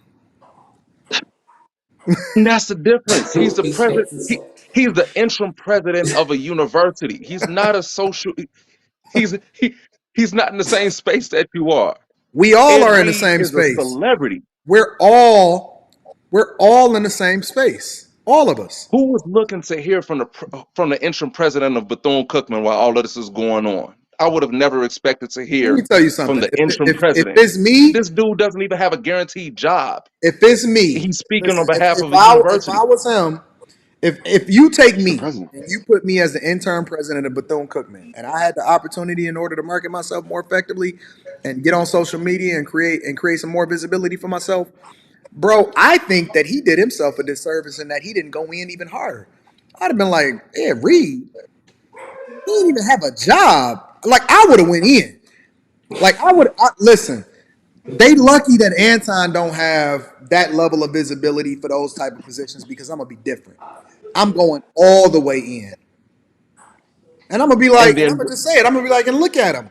He's sitting here crying the same way that he was crying in my office. I can't work with nobody like that. Like I'm gonna be going in. you would be saying what everybody was already saying about him without you ever having to say it. Everyone No, was, well, no, I they don't want need to to say hear it from everybody, me. but They need to hear it from me. But why? Why? it's What's also the about difference? visibility. What do you mean? Because he's the voice of the university. I think everybody trying to handle things so soft now. I think that's the problem. If you're not trying to actually prove a point, then it's just like, oh, let's handle things so peachy clean. I'm like, no, if you're gonna disrespect me, the longest, like you said, if somebody is worth quote unquote disrespecting, then I'm gonna come back right back at you. You know, I think like even go back to Logan Paul was making the Paul brothers so popular, starting mess, doing a whole bunch of crap, and because of that, I don't know what their net worth You is, know but what? You know why Trump became president? Because he he realized received his them from power to home. be able to tap directly into the people and not have to put out a press release. Yeah. He resonated with the people by being real and straight up with them. That's why he got elected president. You think that we still living in the past? That's not the times that we in no more, bro. We living in a space where you have a direct connection to the people that you actually resonate with, and you need to speak to them and speak passionately to them about whatever issue that you're dealing with at that particular time. You have a direct connection. You ain't got to worry about people mixing your words up. You ain't got to worry about none of that. You got to be responsible for what it is that you communicate, but you got a direct connection to the people. I don't take that for granted. I'm very appreciative, and I utilize my platform effectively. They're still going to take your words out of context. Prime Oh, example but you is after the president had his interview and those four students went on there. Now they're having a back and forth saying, "Oh, he lied about that. That's not true." I didn't say That's nothing that he showing a lied clear about. lack of communication. Huh? What did they say that he lied about? He did lie They about one said thing, that what according that to them. He said a communication. He said that he regularly communicates with the students, and they just said that he didn't. He didn't say he had regular communication with them. He said he had regular communication with students. True, but they're they're supposed the to represent SGA, these students. You They're the can't take his representatives of words the out of students. context. I mean, I think but that's even thinking that's about now, exactly what they. just going back to the whole thing He of might not even like the them. She might have been on the front door banging. Nah, let me in, let me in. I don't care nothing about you. He might I not even mean, Anton, like. He they might listen. He might not even like her. she's talking about She might have been like. Anton. It's the She, Student Government Association. no, If there's she's any no, she's student not. that should be She's not speaking the to the student government. president, She it should not. be She said. SGA. She said that they got removed from their position. So she probably was at the front door Like, Yeah, he got fired. let me in. You gonna talk to us? And he probably ain't want to talk to them. He probably talking to somebody else. You don't know. Yeah, I mean, even think about it now from think about it from the other side. Since the fact that now Bethune Cookman is visible now, maybe that can one help them solve some problems and actually bring more light into what's going on at that school, but also other schools. I mean, sometimes negative press can also be a way to actually affect change. I mean, everything is not always positive, but if they've been going through these issues for years, they can be like, okay, now it's seen. Now, what are we going to do next? Are we going to continue to complain, or are people going to step up and actually, fix the problem? See, Or y'all, like y'all and Anton y'all said two emotions. days ago, go to another university then. Y'all and y'all emotions. That's I'm why not y'all. going to sit That's why y'all I'm can't not think going to sit in clearly. Daytona Beach and complain about what's going on at Bethune-Cookman when I know that there are many other HBCUs or non-HBCUs that I could attend. Why would I go Yep. back and forth with administration when I could just go somewhere else and get my degree and do what I need to do in my career? That Go makes ahead. zero sense. Go Yeah, you ahead. got the choice. You got the freedom to do that. Where'd you graduate from? Florida A&M. I'm an alumni of Florida A&M University. Okay, that's dope. What was your experience there? Beautiful. I loved it, beginning to Okay. end. So your experience with HBCUs is positive, largely positive. Yes, which is why I said that the people that have positive things to say about HBCUs, generally speaking, are the people who actually graduated and did something after graduation, as opposed to people who either never attended or they went and they flunked, failed out. Those So are the you ones saying that that come the in saying, only "Oh, it's just a party so school." the only opinion that should matter, or the opinion that should matter most, are the ones from the people that actually graduated from HBCUs, correct? No, no, I would never qualify it in that way. I'm only But you discount the opinions of the other people that's having a conversation about it though. No, I'm not discounting it. I'm just saying that the people that have negative things to say, and because some of those negative things may be valid, those criticisms may be valid. I'm not saying just because you're saying something negative that it doesn't matter. I'm simply saying that So if generally speaking, the people who have, how would you suggest we solve for the problem? I'm curious. like you said, it needs to be a different model because being largely tuition based clearly isn't working because a lot of these HBCUs are depending on the athletic department, the music department to substantiate themselves because the alumni associations aren't donating the way that they need them to. So whatever the income model is, it needs to change. It Gotcha. needs to change. Uh, And I would never prop myself up to say like I know all the answers, but I'll admit I'm playing Monday morning quarterback when I say that No, I mean, what's listen, happening right now is not working. none of us is in the administration. So we all playing Monday morning quarterback. Whether I agree with you or disagree with you is irrelevant. I like the fact that you're actually solutions based, so I can respect your opinion. You know what I'm saying? Like at the end of the day, you're saying, "Listen, this is what I think should happen," also, or whatever, so on and so forth. Whether it's right or wrong is irrelevant. But I like people that think, that try to solve for problems that's more solutions based than people that only complain about what the problem is. So I respect your opinion. Yeah, but and that's another thing, man, because I see this a lot. Because I also attended Chicago State University, went through something very similar to this maybe about a decade ago. And whenever you have administrators getting into a public feud with teaching staff and students, it's a red flag that says do not attend this school. Like whatever you have to say about who's right or who's wrong, that's irrelevant. Because if I'm a graduating senior from high school, or I'm a parent of a graduating senior, and I hear that there's drama going on at a certain school, I'm like, okay, well, clearly they don't have their shit together.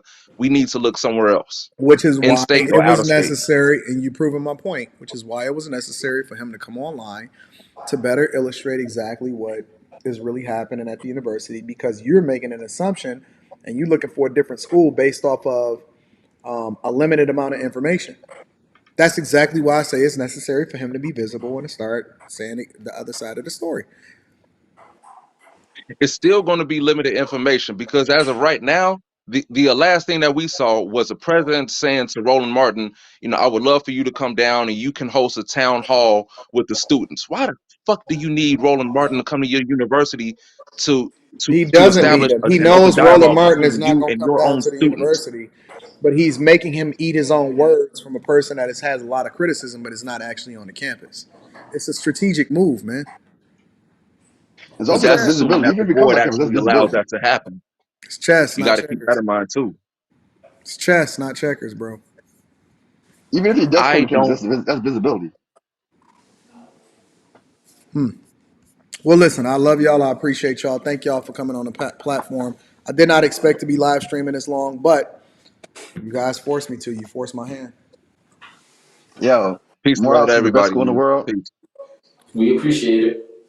Hey, Aaron, I got one last question Oh for no, you, don't Aaron. do that. Aaron, don't let them do that. Aaron, No, I don't let got them one. do that to you. Wow. Aaron, don't go nowhere. Don't go, Aaron. Aaron, come back. Aaron, come back. Aaron, come back. Aaron, come back. Let me read y'all's super chat. Centennial G says, one in USAF ROTC to commission, anytime we briefed the colonel and said, okay, or yeah, you were docked 5 points per word off your grade. These young people need debate or speech prep big time. I agree with you. Thank you, Centennial G. Real Balance and Stevens says, Anton, would you donate to Jackson State? No, I would not. Spaces says, Big Pharma DAs must not have watched yesterday's show. If anything, you've been defending HBCUs this entire time. Hashtag no fumble on the Fridays. Hashtag bag chaser. Shout out to the bag chasers is in the building. Johnny Van Johnson says HBCUs have their own problems. They're underfunded, but let's talk about how vital they are. The majority of black PhDs, engineers, doctors, attorneys, pharmacists, vets, military officers come from HBCUs. I'm a medical doctor from HBCU. Shout out to Johnny Van Johnson with the 20 ball. I appreciate you for checking in. That is phenomenal insight. Richard Redding says Barkley just donated $1 million to Bethune-Cookman Bethune-Cookman University recently for research. We are looking for the big donation. The problem with HBCU alumni, I'm FAMU, we do not understand the compounding of every $10 to $20 million giving. I appreciate you, Richard Redding. Thank you. Aaron says, if you cut out sports, you cut down the student population and alumni donations. A lot of people give back to sports programs, not at the smaller HBCUs. Cap, Little Rock, 2517 with the 10 ball. I appreciate you. Q Beezy is in the building, says, I can't speak for HBCUs, but at the school I went to, we doubled our enrollment in 3 years because of the extra advertising the school got from football. Shout out to Q Beezy. Gore says, Morehouse grade men who like to party. Maybe. John Doe. Jay-Z also responded to 50 Cent. He was way beneath Hove at the time. I'm about $1. What the fuck is 50 Cent? Shout out to y'all. Listen, I love y'all. I appreciate y'all. Thank y'all for tuning in to the live show today. It has been absolutely, positively awesome. Lapeef, let's talk was last night. Gosh, I don't feel like getting on another plane. I got to figure something out.